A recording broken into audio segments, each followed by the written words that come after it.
السلام عليكم ورحمة الله وبركاته. يا رب الناس كلها تبقى تمام وصحتها تمام في أفضل صحة إن شاء الله. إيه الأخبار؟ طمنا عليكم. الأمور الطيبة معاكم؟ طيب الحمد لله.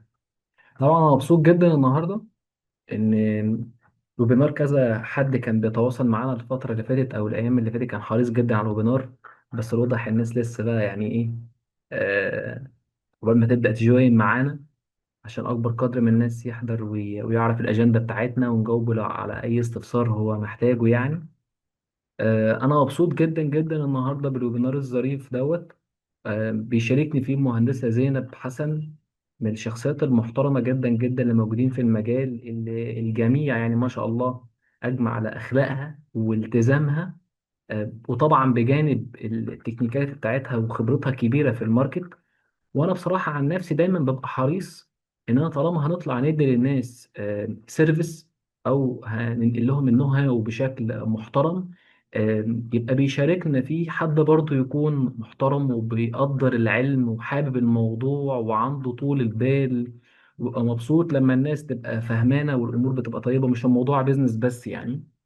طبعا البيزنس جزء من الشغل بتاعنا، بس في الاول والاخر هو ده، احنا بننقل العلم. لو ما نقلناهوش صح فهيبقى الوضع مش مظبوط يعني، وربنا هيحاسبنا قبل وضمائرنا كمان هتحاسبنا قبل اي شيء يعني. فطبعا مبسوط ان هي بتشاركني اليوم النهارده، مبسوط بالناس اللي حاضره. وخلينا كده نقول اليوم بتاعنا ان شاء الله هيمشي ازاي. احنا بنتكلم في الويبينار من 60 ل 90 دقيقه. الجزء الاولاني هيبقى الانترودكشن اللي احنا بنتكلم فيه، وعمالين بنحرق وقت كده لغايه ما الناس تبدا تجوين. وبعد كده هنكون قايلين كمان الاجنده بتاعتنا، وبعد كده هندي التوك للمهندسه زينب بترتيب الكورس بقى، وترتيب الكورس النتورك على اساس ان هو ده الانفراستراكشر. وبعد كده الابلكيشن بتاعه اللي هو الايه السيس تي في. فالمهندسه زينب مشكوره هتاخد التوك، بعد كده معاها وقتها تتكلم في الاجنده، هتقول التوبكس اللي هتتكلم فيها ان شاء الله في الكورس. وبعد كده هاجي اتكلم انا في جزئيه السيس تي في. وفي الاخر اخر 5 دقائق 10 دقائق كيو اند اي لاي حد عنده استفسار.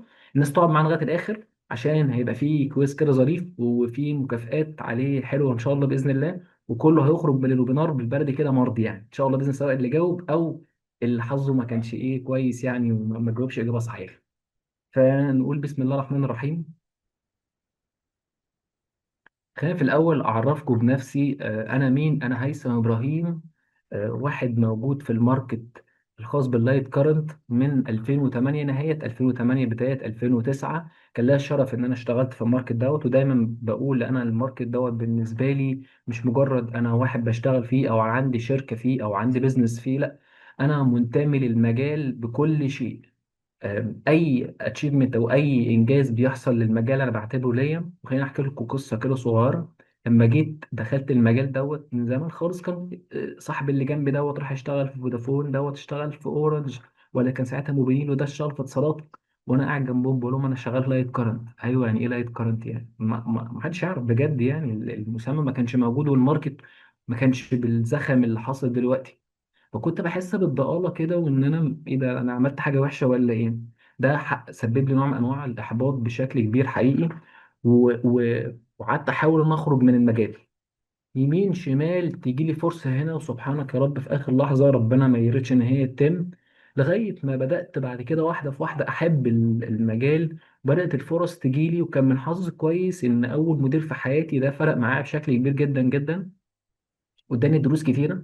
وما كانش اول مدير بقى، كان اول 3 4 مديرين في حياتي كانوا ناس كويسين جدا.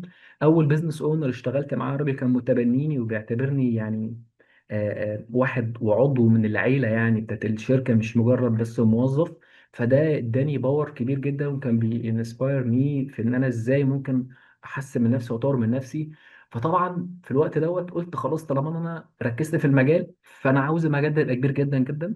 لان هو انا كاني بالبلدي براهن على اختياري ان انا اخترت صح، وان انا عملت حاجه كويسه. فدائما ابدا اي نجاح للمجال دوت انا بعتبره نجاح ليا انا كهيثم ابراهيم. ولذلك انا من حوالي 3 سنين بدات اشير كونتنت وكرييت كونتنت على السوشيال ميديا بتتكلم في اللايت كارنت في وقت ما كانش في حد خالص بيتكلم في اللايت كارنت.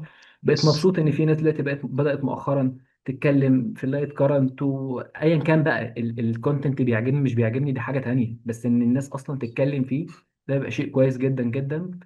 اشتغلت في المجال من اصغر حاجه بفضل ربنا لغايه ما بدات البيزنس بتاعي في 2020. سايت انجينير بقى، بروجكت انجينير، بروجكت مانجر، بري سيلز، وتدرجت فيه لغايه المانجيريال ليفل، وبعد كده دخلت جزء البيزنس او جزء السيلز كمان، واشتغلت كان قبلها سوليوشن اركتكت. فدورت او دورت على معظم الكراسي. بدات من نوفمبر 2020 شركتي، وده كان حلم كبير جدا بالنسبه لي ان انا ازاي ادي مسج للمهندسين كتار في المجال ان هو ممكن تكون انت تبدا خطوه خطوه وتعمل يور اون بيزنس، ومعتمد على النو هاو بتاعتك وعلى الكونكشنز، وطبعا على ربنا في الاول والاخر يعني. الرحله صعبه، فيها تحديات كتير، الحمد لله ربنا وفقنا فيها بشكل كبير جدا جدا. فده خلت البروفايل اللي قاعد قصادكم دوت. انا حاسس باللي بيفتح بيزنس دلوقتي، وحاسس بالمهندس اللي عاوز يزود دخله، وحاسس بالمهندس او بالمدير اللي بيبيلد تيم وفيه مشاكل، وحاسس بالسيلز اللي بيجري عشان يحقق تارجت ومش عارف، وحاسس بالبيزنس ديفلوبر اللي بيحاول يكرييت بيزنس بلان لشركته والظروف معاكساه. فيعتبر حاسس بكل الناس الحمد لله، لان انا بدات خطوه بخطوه في الماركت. من 20 ديسمبر 2024 قررت ان انا ندي، يبقى عندي مسج واضحه جدا ازاي نخلي مهندس البري سيلز دوت نعمل له شيفت ونغير له في المايند سيت. كلمه مايند سيت طبعا دي بتتكرر كتير بس ده فعلا حقيقي يعني. نغيره في طريقه تفكيره، ان هو ابين له ان انت عندك فاليوز كبيره جدا جدا. فانا دوري بقى دلوقتي ان انا اشيل بس شويه التراب ده واوضح لك الفاليوز. فقلت البري سيلز هو دي المسج بتاعتي طول حياتي، ان ما يبقاش فيه مهندس في الوطن العربي غير لا اما خد مني كورس، خد مني كونسلتيشن، خد مني ادفايس، تواصل معايا، بعت له كتاب، بعت له معلومه، شفته في ايفنت، ساعدته بشكل او باخر، بحس يجي يقول لك ايه، لا انا كنت ماشي بشكل بري سيلز عادي، بس الحمد لله لما قابلت هيثم ابراهيم قدرت اغير الفكر بتاعي دوت. لان انا الهدف ان انت النهارده النهو بتاعتك ديت ومعلومتك تترجم لبزنس. انا مش عاوز ان انت تاخد اي كورس، انا اي كورس بديه، اي كورس بديه لازم بربطه بالبيزنس، لانه بدون بيزنس ملوش فاليو. فالفريم ورك او شنطه العده بتاعتي دايما هي واضحه جدا، ازاي اخلي بري سيلز دوت اشطر واحد ويقدر يطلع فلوس ويبقى بروفيت انجن زي ما بيتقال يعني. سواء بقى هو بياخد كورس اس بي، سواء بياخد كورس نتورك زي اللي احنا فيه، بياخد كورس اودي فيجوال، بياخد كورس بري سيلز، بيشفت من تكنيكال لسيلز. هو دي الفكره بتاعتي. متلازمه المهندس اللي بتبقى دايما ربطانه ديت طول الوقت انا مش بحبها. فالحمد لله عملنا اول كورس متخصص في جزئيه البري سيلز، الحمد لله، ونجح نجاح يعني اكبر من توقعاتي بفضل ربنا. احنا دلوقتي في الراوند السادسه، وكل ما ده الراوند بتزيد عن الراوند اللي قبلها بشكل كبير جدا، الناس بتبقى مبسوطه عن الراوند اللي قبلها بشكل الحمد لله يعني بشكل كبير جدا. بنغير في الكونتنت، بنطور فيه. قدمنا بقى كورسات في السيس تي في وفي الاكس كنترول وفي الاوديو فيجوال وفي البري سيلز، وقريب ان شاء الله هيبقى فيه كورسات تانية. الفريم ورك منها برضو ان انت ازاي النو هاو اللي انت خدتها مني ديت في الكورس تطلع منها بيزنس، اغير لك طريقه تفكيرك ديت وتشوفها بشكل مختلف يعني. كوننا مجتمع كبير قوي، الناس اللي موجوده معانا في المجتمع الخاص بالجروب البي تو بي. جروب بي تو بي دوت بدأ كنا بشخصين بس، دلوقتي الحمد لله احنا الكوميونتي فيها اكتر من 2000 مهندس في مصر والوطن العربي، مهندس ومهندسه طبعا يعني عشان ما حدش يزعل. وقدرت في الرحله اللي هي بقى لها سنه وشويه الحمد لله ناس تتدرب معايا، اكتر من 115 مهندس الحمد لله طلعوا من تحت ايدي في خلال السنه ديت. مصر، السعوديه، سوريا، الاردن، لبنان، الكويت، السودان، الحمد لله يعني، قطر. فدي حاجه بتشرفني جدا جدا. هدفي ان احنا سواء بقى كان الجروب على الواتساب او جروب على الفيسبوك، ان احنا نعمل كوميونتي لللايت كارنت. ولان هي نيش جدا، هي ماركت نيش جدا جدا في وسط المجتمع. روح اي ورك شوب، روح اي ايفنت، روح اي مكان تقول ان انت شغال في اللايت كارنت، فدي حاجه نيش جدا مش هتلاقي ناس حواليك كتير اصلا. فدور ان انا ابدا اوضح ان اللايت كارنت ده حاجه مهمه جدا بالتبسيط. وشعاري هو التبسيط، نبسط الموضوع. انا يا سيدي راجل بسيط، بحب لما حد يوصل لي معلومه يديها لي في شكل حكايه. فانا بعمل دوت مع الناس اللي بشرح لهم والناس اللي بدرس لهم. دي طريقتي. تعقيد الامور مش ستايلي، ان احنا نصعب الموضوع ونبان قد ايه إن احنا جامدين. انا بشوف الجامد ان هو يبسط، مش الجامد ان هو يصعب على اللي قدامه. ان انا ابسط لك الموضوع في شكل ستوري، يبقى هو كده الحمد لله بفضل ربنا يبقى انا نجحت. الكورس بتاعنا دوت ان شاء الله هيبقى على مدار آه، هيبقى على مدار 5 محاضرات. هنبدأ من يوم 30 يناير بإذن الله، 30 31 مع المهندسة زينب حسن. والجمعة والسبت اللي بعده أنا إن شاء الله بإذن الله. وبعد كده هيبقى في يوم الثلاث آخر محاضرة. دي هنبقى فيها كيو اند اي طويلة جدا. هناخد اكزامبلز حقيقية، نبدأ نفتت مشروع كده أو سوليوشن يعني فروم سكراتش من البداية لغاية ما نركب له سيس تي في. ممكن في أثناء الكورس يبقى في حد من المهندسين اللي يجوين معانا عنده استفسار ولا عنده مثلا بروجكت، زي ما عملنا مثلا في كورس الاوديو فيجوال. كنا عملنا في شهر ديسمبر اللي فات. اتشرفت انا كنت مع اخويا الكبير ومهندس جمال عبد الحميد يعني. وكان كورس الحمد لله بفضل ربنا برضو كانت تجربة جديدة خالص ان 2 مهندسين. وطبعا كان شرف ان انا ابقى مع مهندس جمال، يعني راجل يسبقنا في المجال، فليه كامل الاحترام. كان شرف ان هو تعاوننا مع بعض والناس انبسطت اظن كده يعني. واتمنى الناس ان شاء الله باذن الله في الكورس مع المهندسة زينب اللي انا واثق فيها جدا جدا الناس تبقى مبسوطة جدا يعني. هدفنا ان انت قبل الكورس كنت طريقة تفكيرك ونظرتك للبيزنس ونظرتك للسوليوشن ونظرتك في التعامل مع الكاستمر ونظرتك للبري سيلز او ايا كان انت كنت سيلز او تكنيكال كانت بشكل. بعد ال5 محاضرات دول تبقى بشكل تاني. انا كده انا وزينب نبقى نجحنا. ده كده النجاح بالنسبة لنا. بالمناسبة مفيش كورس هيغيرك غير لما انت تكون عاوز تتغير. عشان الدنيا تبقى كلير، مفيش كورس هيبقى اد فاليو بالنسبه لك لو انت كنت داخل وفاهم ان الناس اللي بيشرحوا دول سواء مهندسين او دكاتره او ايا كان هم ايه. الناس دول عندهم من الخبرات اللي هم بالنسبه لي منتورز. لان انت مش مجرد كورس، لا انت بعد كده بتبقى موجود معانا في الكوميونتي بشكل كبير، تبقى 1 تو 1 لو انت حبيت تاخد معايا كونسلتيشن لمدة شهر فري. انا بعتبرك واحد بقى من الأسرة بتاعتي. بتدخل جوه الكوميونتي بتاعتي كمان، بيبقى فيه اي كورس بقى ليك خصومات معينة غير اي حد.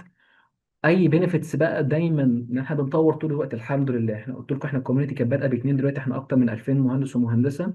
عدى تحت ايدي اكتر من 115 مهندس الحمد لله ومهندسه بفضل ربنا في خلال المده البسيطه ديت. لان انا السنه مش كلها كنت بدي فيها كورسات، بس يعني نقول في 8 شهور لان انا وقفت فتره نتيجه انشغال البيزنس وكده.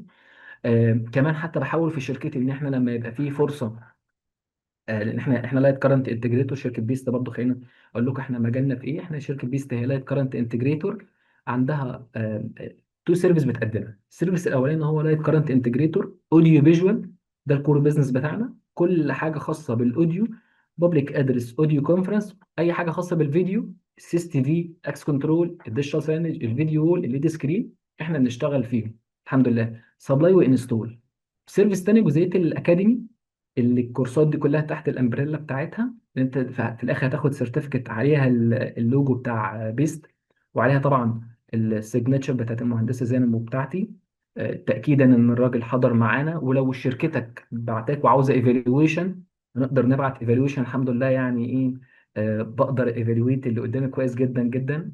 الواحد يعني عدى بيه كم حاجات غير طبيعيه. مش عاوز اقول لكم انا عملت كام انترفيو لكام مهندس يعني، وعيننا كام حد ومشينا كام حد فيعني ما شاء الله اللهم بارك يعني. فعاوزك تنجوي في الكورس. انا دايما بدخل الكورس بفكره ان انا داخل انبسط وابسط الناس معايا. اتمنى الناس تبقى مبسوطه، بس بفضل ربنا الحمد لله دايما الناس في الاخر بتبقى مبسوطه لان الموضوع انا بنحكيه كستوري. بنحكيه كستوري. اوكي. آه آه ده كده الفريم ورك بتاعنا في الكورس.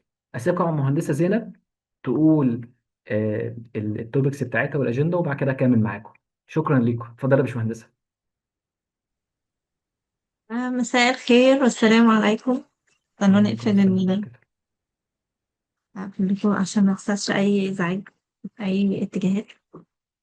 بجد ميرسي باشمهندس هيثم. أنا حابة أشكرك بشكل شخصي أولا على التوجه بتاعك في الماركت ريسنتلي في الحتة بتاعت إن أنت بتحاول تسبريد التكنولوجي أو المعلومات الخاصة بالبري سيلز كوظيفة لان احنا اول ما بدأنا، انا شخصيا اول ما بدأت الشغل ما كنتش اصلا فاهمة يعني ايه بري سيلز. انا طلعت انا عارفة ان انا تكنيكال انجينير وانا مهندسة، المفروض هديزاين يعني هعمل سولوشن او هعمل كونفيجريشن بايدي، ومهندس يعني لازم يكون بيشتغل بايده في مشروع حقيقي ويفك راوترات ويركب اجهزة مع بعضيها and so on.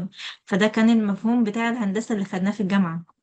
انما ريسنتلي انا بقى في حد بيتكلم يعني ايه بري سيلز ويعني ايه لايت كارنت ويعني ايه الكلام ده. فبصراحه يعني انا شخصيا على المستوى الشخصي مدينه لحضرتك بالشكر على مجهودك في الجزئيه دي.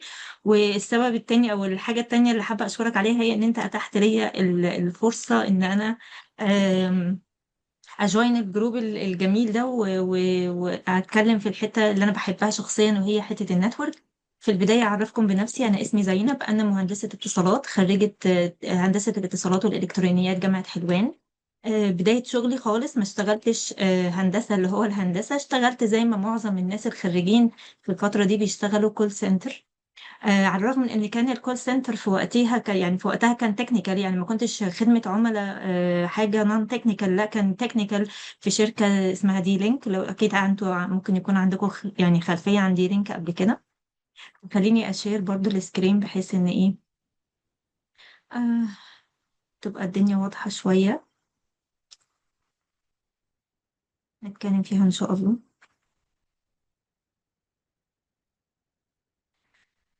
شغلي بقى في الكول سنتر ما ادانيش التكنيكال اكسبيرينس اللي ممكن حد ياخدها من الكول سنتر، ولكن الصراحة استفدت منه في الجزئية الخاصة بخدمة العملاء، في الجزئية الخاصة بالكوميونيكيشن سكيلز.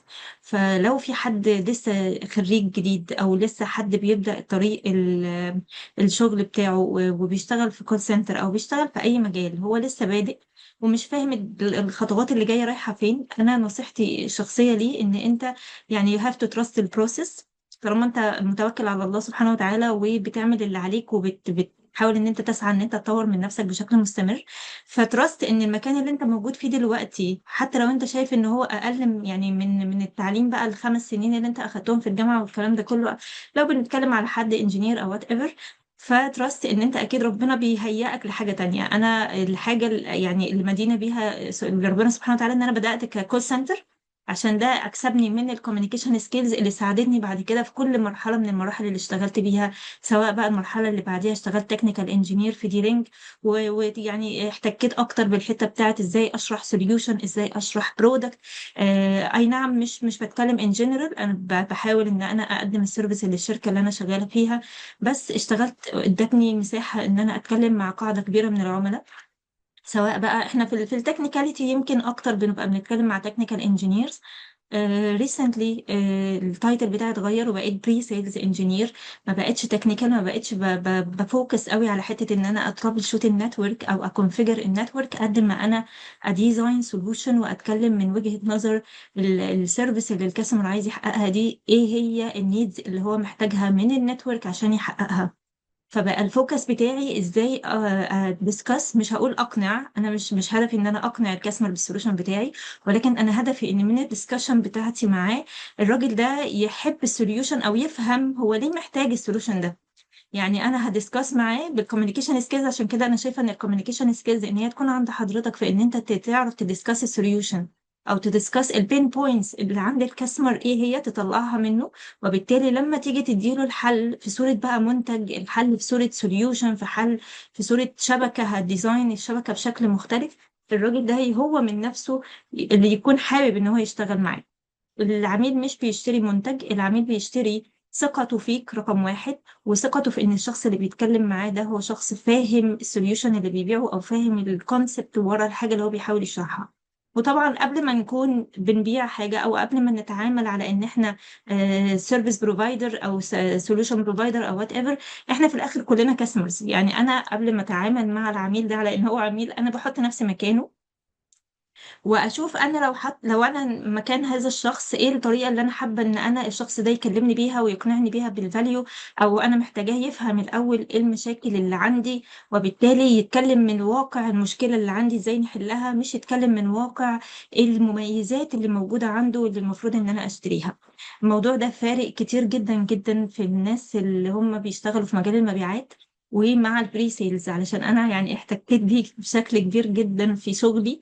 ودي ميزه البري سيلز. يعني لما بطلت اشتغل تكنيكال هاندز اون بقى والكلام ده كله، انا بقى يعني طبعا البري سيلز لازم يكون فاهم تكنيكال، ودي برضو من المميزات اللي انا الحمد لله رب العالمين ربنا وفقني ان انا اشتغل فتره كبيره تكنيكال كونفيجريشن، اشتغل بايدي وادور على حلول للمشاكل، لان ده ساعدني بعد كده افهم ازاي بقى ابيع سوليوشن، ليه ابيع السوليوشن ده، وليه اختار الموديلات دي وما اختارش دي، وليه العميل دوت لازم يشغل باللاين ده وما ينزلش اللاين اقل. انا عندي ليفلز من البرودكت او ليفلز من السوليوشنز بيزد على طبيعة المشروع بتاع الكاستمر وبيزد على السكيل بتاع المشروع كمان. فلما تفهم انت ايه المشاكل اللي ممكن تقابلك في الشبكة، تقدر ان انت تحاول تتجنب المشاكل دي. بعد ما يكون عندك البيزكس طبعا تقدر ان انت تحاول تتجنب المشاكل دي وانت من البداية خالص بالديزاين السوليوشن ده او بالديزاين الشبكة دي. فبصراحة يعني الحمد لله رب العالمين أنا اشتغلت كول سنتر، يعني كول سنتر تكنيكال، واحتكيت بعملاء كتير. وكانت شركة طبعا شركة ديرينج شركة مالتي ناشونال، فكنت بتكلم مع عملاء كتير في ميدل إيست. ريجي حاليا اللي أنا موجودة فيها كبري سيلز انجينير برضو أتاحت لي الفرصة إن أنا أحتك بشريحة كبيرة جدا من العملاء، سواء اند كاستمرز سواء بري سيلز انجينيرز أو ايفن تكنيكال. مصر بقى، ليبيا، كويت، قطر، الحمد لله. اشتغلنا على مشاريع حقيقية كتير وعملنا ديسكشنز للمشاريع كتير، وديسكشنز لبوينت اوف فيو برسبكتيفز كتير. ليه نروح هنا وما نروحش هنا، وايه الحل الامثل في حالة من دي. فبصراحة الموضوع ممتع ان انت تشتغل كبري سيلز، بس تكون فاهم البيزكس بتاعت الشغل بتاعك. طبعا الموضوع مش بيجي من يوم وليلة، احنا بنبيلد اب الانفورميشن بتاعتنا وبنستيل ليرنينج. يعني عملية التعلم هي عملية مستمرة ومفيش حاجة منتهية. يعني احنا ربنا هيتوفانا واحنا لسه بنتعلم، واحنا لسه بنحاول ان احنا نطور من نفسنا. فان شاء الله باذن الله. كنت متحمسه جدا للكورس ده مع باشمهندس هيثم. ليه؟ لأن أنا في طبيعي في شغلي، أي نعم أنا مش متخصصة لايت كارنت ولا سي سي تي في. أنا بتكلم من وجهة نظر النتورك، والمفروض إن شاء الله الكورس ده هحاول أفوكس فيه، أو هو هيكون بيفوكس أكتر إزاي أنت كشخص متخصص في السي سي تي في، كاميرا المراقبة والفيديو مانجمنت سيستمز أو الأوديو فيجوال. فأنت مركز على إن أنت تديليفر سوليوشن معين للكاستمر، أو عايز توصل له الهدف بتاع العميل ان هو عايز يشوف صورة معينة للكاميرات او يغطي مكان معين بكاميرات المراقبة. فانت بتحاول تشوف نوع الكاميرا والام في ار والريكوردينج وان سو اون، فانت بتديزاين السوليوشن بتاع الكاميرا. ولكن انا بقى باجي احط لك الباك بون العمود الفقري بتاع الديزاين اللي انت بتعمله ده، اللي هو النتورك، اللي هتشيل بقى الداتا اللي حضرتك عايز تنقلها للكاستمر، اللي هي هنا متمثلة في الفيديو بتاع الكاميرا دي، وتعرضه بقى للعميل. هنا النتورك ملهاش علاقة بالكاميرا بتاعت حضرتك. حتى لو جايب لي أحسن كاميرا في السوق والشبكة بتاعتك مش ويل ديزاين، مش مختار كابلاتك صح، مش مختار المسارات اللي الداتا هتمشي فيها صح، مش عامل هيراريكال ديزاين صح للسوليوشن بتاعك، مش مختار الاكتيف كومبوننت، السويتشات، الجيت واي بتاعك، فاير وول، مش مختار السوليوشن بتاعك الكومبوننت اللي موجودة في الشبكة صح، هتلاقي في الآخر المحصلة بتاعتك إيه؟ فيديو بيقطع، الفيديو بيقع، الكاميرا بتفصل، والله في عندنا ديلي. هتلاقي في مشاكل كتير قد يكون حضراتكم بتتعرضوا لها في الكاميرات ومش عارفين ايه الاساس بتاعها. مش لازم تكون يعني، او معظم المشاكل اللي ممكن العميل بيقابلها في كاميرات، في المشاريع بتاعت كاميرات المراقبة، في الاغلب مشكلتها مش الكاميرا خالص، في الاغلب هي مشكلتها الديزاين بتاع الشبكة بتاعتي اللي المفروض انا ابنيه بحيث اخد احسن اداء او احسن بيرفورمانس للديزاين اللي انا بشتغل عليه بقى، للحاجة اللي انا عايزة اوصلها. سواء كانت الحاجة دي فيديو هيطلع من كاميرا، فويس هيطلع من تليفون، سواء التليفون ده انالوج ولا فويب، ولا اي بي عفوا. هيطلع بقى السوليوشن ده داتا سيرفرات، وانا عندي ماسيف عدد كبير من الكاستمرز هيدخلوا على السيرفر بتاعي، وانا لازم اجرانتي ان السيرفر ده ما يقعش لما يكون في اوفرلود على الشبكه. ففي حاجات كده احنا محتاجين ان احنا على حسب ايه السيرفيس اللي انا هشتغل عليها، اللي انا عايزه اوصلها، ايه المشاكل اللي ممكن تواجهني، ازاي اتجنبها، وازاي ان انا اديزاين الشبكه بتاعتي عشان اخد منها الحاجات دي. فانا عايزه كده ادي لحضراتكم، طبعا مش هطول عليكم النهارده ان شاء الله، بس هديكم يعني نبذه بسيطه انا ليه اصلا اكون محتاج ان انا افهم البيزكس بتاعت النتورك. هو للاسف انا كتير من شغلي مع ناس كتير في المجال، سواء سبيشالي في اللايت كارنت او السي سي تي في، هم بيبقوا اكسبرت قوي في حته الكاميرا واكسبرت قوي في اختيار الموديل والجزء بتاع الاستورج، البلاي باك والكلام ده كله. لكن يجي يقول لي انا عايز مثلا، او يتبعت لي تندر مثلا، او يتبعت لي بي او كيو كده فيها unmanaged switches فور اكزامبل يعني. طيب ليه unmanaged switch؟ علشان هنا هو ما عندوش رد، بس هو هيجي الرد في الحالة دي عشان هو رخيص، او العميل مش معاه فلوس، او وات ايفر يعني ايا كان. بس هو الهدف يعني الفكرة كلها ان هو مش هيقول لي ان انا مثلا ما عنديش عدد كبير من اليوزرز، او ان انا مثلا واخد الانمانجد علشان خاطر انا مش محتاج اعمل فيلانز. لا، هو ما عندهوش النو هاو، او ايه الفرق ما بين المانجد سويتش والانمانجد سويتش. فخلاص انا مش عارف ليه اختار ده وما اختارش ده. ليه الانمانجد ممكن يسبب لي مشاكل في الشبكه، او لو ركبت الانمانجد سويتش ايه المشاكل اللي ممكن يركبها لي. طب هل معنى كده اني مش هستخدم الانمانجد سويتش؟ لا، هستخدمه طبعا، بس ليا سكيل. في حجم معين من الشبكه ممكن احط فيه الانمانجد سويتش دوت ويشتغل كويس معايا، مفيش مشكله حتى لو عمل بعض المشاكل البسيطه، لكن هيشتغل. بس ما ينفعش في سكيل معين بحجم شبكه معين اروح ل unmanaged switch، هيعمل معايا مشاكل كتير. وهنا يجي دور اشرح لك ليه اروح للمانج سويتش. ولو انت شايف المانج سويتش ده غالي دلوقتي، هو ممكن يوفر عليك ايه في المستقبل. ففي ناس كتير قوي في الماركت عندها يعني بعض الميسنج انفورميشن خاصة بالبيزكس بتاعت الشبكة. يعني ايه باندويث، يعني ايه ثروبوت، يعني ايه اشتغل في واي فاي 6 ولا واي فاي 5. يعني ممكن الواي فاي مش اور كونسبت، او مش اور سكوب الكورس ده. بس يعني ان كيس يعني ايه مثلا السرعه بتاعتي نقيسها بالميجا بت ولا بالجيجا بت؟ ايه الفرق ما بين الميجا والجيجا؟ يعني ايه سويتش فاست ايثرنت، داتا ولا بي يو اي؟ اشتغل بانهي حاجه من دول وليه؟ واختاره ازاي؟ واشتغل بانهي سرعه؟ اشتغل بال 10 جي، احط سويتشات 10 جي في المشروع بتاعي، ولا انا ممكن ال 10 100 تشغلني وتديني performance كويس؟ ففي يعني اسئله كتير قوي بتبقى في البدايه كده واحنا بنديزاين وبنختار السوليوشن بتاعنا. المشكله مش في الاسئله، المشكله ان البيزكس اللي انا بتكلم فيها، اللي هي المصطلحات الاساسيه دي، ممكن ما تبقاش عند اليوزر، سواء هو اند كاستمر، او سواء هو حتى بارتنر بيبيع المنتجات بتاعتي، او حتى لو هو بري سيلز انجينير شغال في سيستم انتجريتور وعايز ينتجريت السوليوشن بتاعي للاند كاستمرز بتوعه.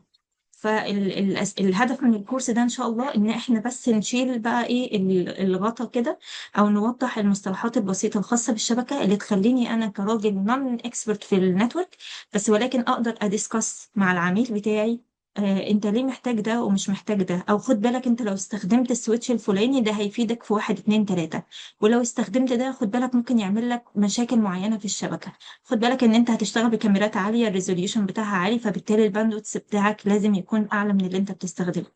شويه حاجات هتساعدني، مش ان انا اطلع افضل سوليوشن بس، لا، اناقش السوليوشن مع الاند كاستمر، فبالتالي الراجل يتراست ان يو، يثق ان انت شخص فاهم، وبالتالي هيشتري منك. انت نفسك لو دخلت تشتري من محل معين ولقيت ان الراجل السيلز اللي واقف بيحاول يبيع لك اي حاجه، او عايز يبيع لك حاجه معينه عشان عليها بروموشن، في الاغلب هيكون عليها بروموشن يعني، فانت هتقلق، هتقول لا والله هو عايز يلبسني في اي موضوع وخلاص. ولو جيت سألته في حاجه هيحاول ان هو يشوف حد تاني يجاوبك عليه، على عكس الشخص اللي بيسيبك تماما وبعدين يجي يقول لك انت بتدور على ايه، طب انت محتاج ايه، انت شايف ده الكاميرا بتاعته كذا كذا، لو انت بتدور علشان تعمل كذا، حتى لو بتشتري لابتوب، ايه النيدز اللي انت محتاجها من اللابتوب علشان نقدر نوفر لك الموديلات المعينة اللي تقدر تختار منها.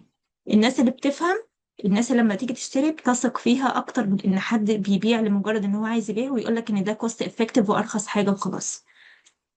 تمام، فيا رب تكون يعني دي حاجة بسيطة، مقدمة بسيطة كده ريليتد بيه أنا ليه اتشجعت أصلا في الكورس ده، بسبب البيزكس اللي ممكن تكون بتأثر شوية في شغلي أنا شخصيا في التعامل مع الناس في مجال السي سي تي في أو اللايت كارنت.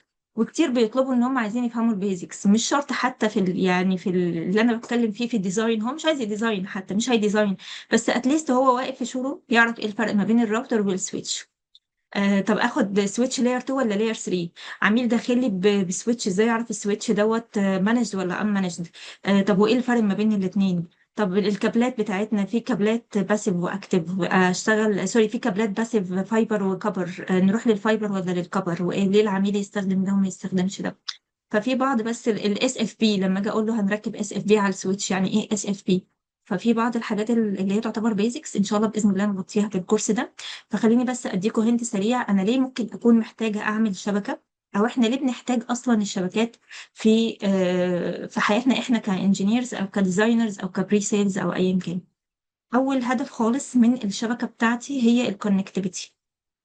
الكونكتيفيتي يعني ايه؟ انا عايزه اوصل حاجه بحاجه، انا عايزه اوصل الكاميرا للام في ار للاند كاستمر للمونيتور سيستم بتاعتي، دي اسمها شبكه. عايزه اعمل كوميونيكيشن علشان انقل التليفون الاي بي بتاعي دوت وهو موجود هنا اقدر اكلم حد قاعد في دبي. انا عايزه اعمل شبكه عشان انقل الفويس بتاعي من هنا من تليفوني من مصر لدبي.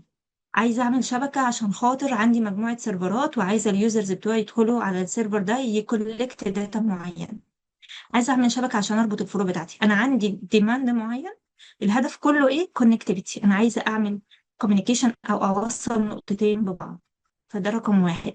رقم اتنين عندنا الريلابيلتي، الاعتمادية. أنا مش بس عايزة أعمل شبكة لمجرد إن هي تنقل الداتا بتاعتي بشكل سليم وخلاص، لا أنا كمان عايزها توصلها لي بشكل مستمر حتى لو في مشاكل في الشبكة. وهي دي النقطة بقى، كده كده المشاكل هتحصل، كده كده هيحصل عندي مشكلة في الشبكة وهيجي عليا وقت كتير يبقى في عندي اوفرلود او في عندي حمل زيادة في النتورك بتاعتي. هل لما يحصل اوفرلود انا هديزاين النتورك بتاعتي ان اول ما يحصل اوفرلود تقع؟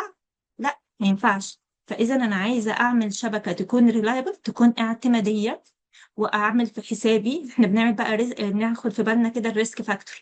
والله لو حصل اوفرلود ايه اللي ممكن يحصل وايه اسوأ سيناريو ممكن اديزاين عليه الشبكة بتاعتي. تمام. فانا عايزه حتى لو هيحصل مشكله في النتورك بتاعتي ايا كان طبيعه المشكله دي، ازاي احافظ على ان الداتا توصل برضه، يكون في عندي مسار بديل، او يكون في عندي عامله هاي افيلابيلتي، في عندنا حلول بديله ممكن ان احنا ناخد بالنا منها واحنا بنديزاين الشبكه. اجارانتي ان ايفن لما يحصل مشكله الداتا بتاعتي هتستيل ديليفرد للاند كاستمر بتاعي او للمكان اللي المفروض ان هي توصل فيه. نقطة رقم ثلاثة من الخمس نقط اللي احنا ممكن نبني عشانهم الشبكة وهي البرفورمانس. ما هو انا عايزه اعمل النهارده شبكه، فمش هينفع اقول لحضرتك والله انا هوصل لك هنوصل الكاميرات دي كلها على السويتش اكس، بص الصوره هي طالعه حلو، وبمجرد ما يدخل معاه اتنين لابتوب على النتورك هوبا يلاقي الفيديو بدأ يقطع والصوره مش طالعه بشكل مستمر. حصل مشكلة. فلازم أنا كمان أجارنتي من الشبكة دي إن هي تديني أداء ثابت مستمر، أداء أتليست مقبول، لازم يكون الأداء بتاعي مقبول. وآخد الهدف من الكاميرا دي أنا جايباها 2 ميجا بكسل، جايباها 4 ميجا بكسل، أنا عايزة أشوف صورة معينة من الكاميرا دي. لو النتورك اللي أنت عامل لها ديزاين مش كافية أو مش متسطبة أو مش معمول لها ديزاين سليم، الكاميرا بتاعتك اللي انت جايبها ممكن تبقى 4 أو 6 أو 8 ميجا بكسل، الريزوليوشن بتاعها ممكن تشوفها 2 ميجا بكسل، أو تلاقيها يا عيني عمالة مغبشة كده ومش عارفة بيسموها ايه شوبينج كده والصورة مش ألطف حاجة. ففي بعض المشاكل الناس ممكن تقول اه ده الكاميرا مش كويسة، لا هي الكاميرا ملهاش، الكاميرا بريئة براءة الذئب من ده ابن يعقوب بسبب اللي انت عملته في الشبكة. فلا، في مشاكل كتير في الديزاين ممكن تخلي احسن كاميرا عندك في الشبكة تطلع كاميرا وحشة في الصورة النهائية. فالشبكة مبني عليها عوامل كتير جدا جدا، الكاميرا بريئة منها. طيب عندنا السكيلابيليتي. النهاردة واحنا بنديزاين مشروع معين بناخد في اعتبارنا الراجل ده او الاند كاستمر ده. يا فندم حضرتك النهارده بتبني الشبكة دي عشان تغيرها كمان كام سنة، او انت النهارده ممكن تيجي بعد سنه مثلا او بعد شهرين تقول لي يا باشمهندسه احنا عملنا ديزاين على مشروع فيه 50 كاميرا احنا محتاجين نضيف 50 كمان، وانت ما تكونش عامل حسابك على السويتشات ان هي تستحمل الترافيك العالي ده. فتبدا او كابلاتك حتى، او ايفن حتى لو انت مستخدم 2 لاير مش مستخدم 3 لاير في الشبكه بتاعتك، او مستخدم سويتشات لاير 2 كلها، فعندك حجم الترافيك بتاعك بيزيد او حجم الداتا بتاعتك بتزيد. فانت مش عامل حسابك على السويتشنج كاباسيتي بتاعت السويتشات اللي شغاله ان هي تستحمل الترافيك ده. فوانا بدiscuss مع الكاستمر السوليوشن لازم اتيك ان اور كونسيدريشن، بناخد في اعتبارنا انت بتبني الشبكه دي عشان تعيش معاك فتره قدام قد ايه. دي حاجه، لان ده هيدخل فيها الحته بتاعت الباسيف القويه جدا، الانفراستراكشر بتاعتك عامله ازاي. الحاجه التانيه انت عندك اي نيه لاي فيوتشر اكسبانشن، والفيوتشر اكسبانشن بتاعك ده على الانفراستراكشر دي ممكن يبقى شكله وحجمه عامل ازاي. إيه اللي محتاجين نراعيه النهارده علشان لما تيجي تكسباند في المستقبل ما تضطرش تغير كل الهاردوير ده. ممكن تغير حاجات بسيطة لكن ما نضطرش ان احنا نغير السوليوشن كله. السكيلابيليتي واحدة من اهم العوامل اللي بناخدها في اعتبارنا واحنا بنديزاين شبكة. اخر حاجة بقى وده التوب بتاعهم كلهم، حبيبنا الجميل السكيورتي. ما بقاش انا النهارده عملت للراجل شبكه محترمه وكويسه وحاطه الكاميرات كده منوره وجايبه كل زاويه في الشركه بتاعته، ويجي واحد ابن حلال كده بابلكيشن تعبان بتاع هاكينج يروح داخل عامل هاك على الشبكه بتاعتي وياخد الفيديو ستريم ونبقى كده ما شاء الله على المشاع على الانترنت. فلا، يبقى لازم انا كمان وانا بديزاين النتورك بتاعتي اخد بالي من حته السكيورتي. والسكيورتي هنا انا مش بتكلم ان لازم يبقى عندي فاير وول، باي ذا واي انا ممكن اعمل سكيورتي على كل ليفل من الليفلز بتاعتي. حتى الكابلات بتاعتك وانت بتركبها انت بتحاول تحمي الكابلات بتاعتك من ان هي تتني، من ان هي تتقطع، من ان هي لما تبقى قريبه قوي من بعض، لو احنا بنتكلم في كبر يحصل عندك الكترومagnetic فيلد حوالين الكابلات فبيأثر على الداتا، فانت بتحمي الكابل. حتى الكابل فيه ليفل من السكيورتي بنطبقه عليه، بتحطه في ضغط، تتأكد لو انت هتدفنه في الارض يبقى حاجه راكدايزد او حاجه شيلدد، عشان لما في حاجه تعدي فوق الكابل ده ما يتكسرش ما يتنيش لو هو فايبر. ففي عوامل السكيورتي موجوده عندنا في كل اللايرز بتاعتنا. تمام. فهنحقق الكونكتيفيتي، الريلايبيليتي، البرفورمانس، السكيلابيليتي، والسكيورتي. اهم 5 نقط انا ممكن اكون محتاجاهم واخدهم في اعتباري وانا ببني شبكه. سواء بقى الشبكه دي شغلت عليها CCTV، او ربنا كرمني كده وفتحت شركه زي باشمهندس هيثم، فانا هحط CCTV، وهيجي لي حد عايز يعمل فويب سوليوشن فانا هنقل فويس، وهيجي لي حد تاني لا ده هو عايز يعمل بقى داتا سنتر سوليوشن وعنده ماسيف داتا كبيرة جدا الناس هتبدأ تأكسس عليها، فأنا هبدأ أكونسيدر معاه السيرفيسز دي إيه. فإن شاء الله الشبكة أنا أفهم بس الكونسبت إزاي أبنيها، وبعد كده أحتاج أعرف إيه السيرفيس اللي محتاجة أنقلها وإيه النيدز أو النقط اللي أنا ممكن أخدها في اعتباري.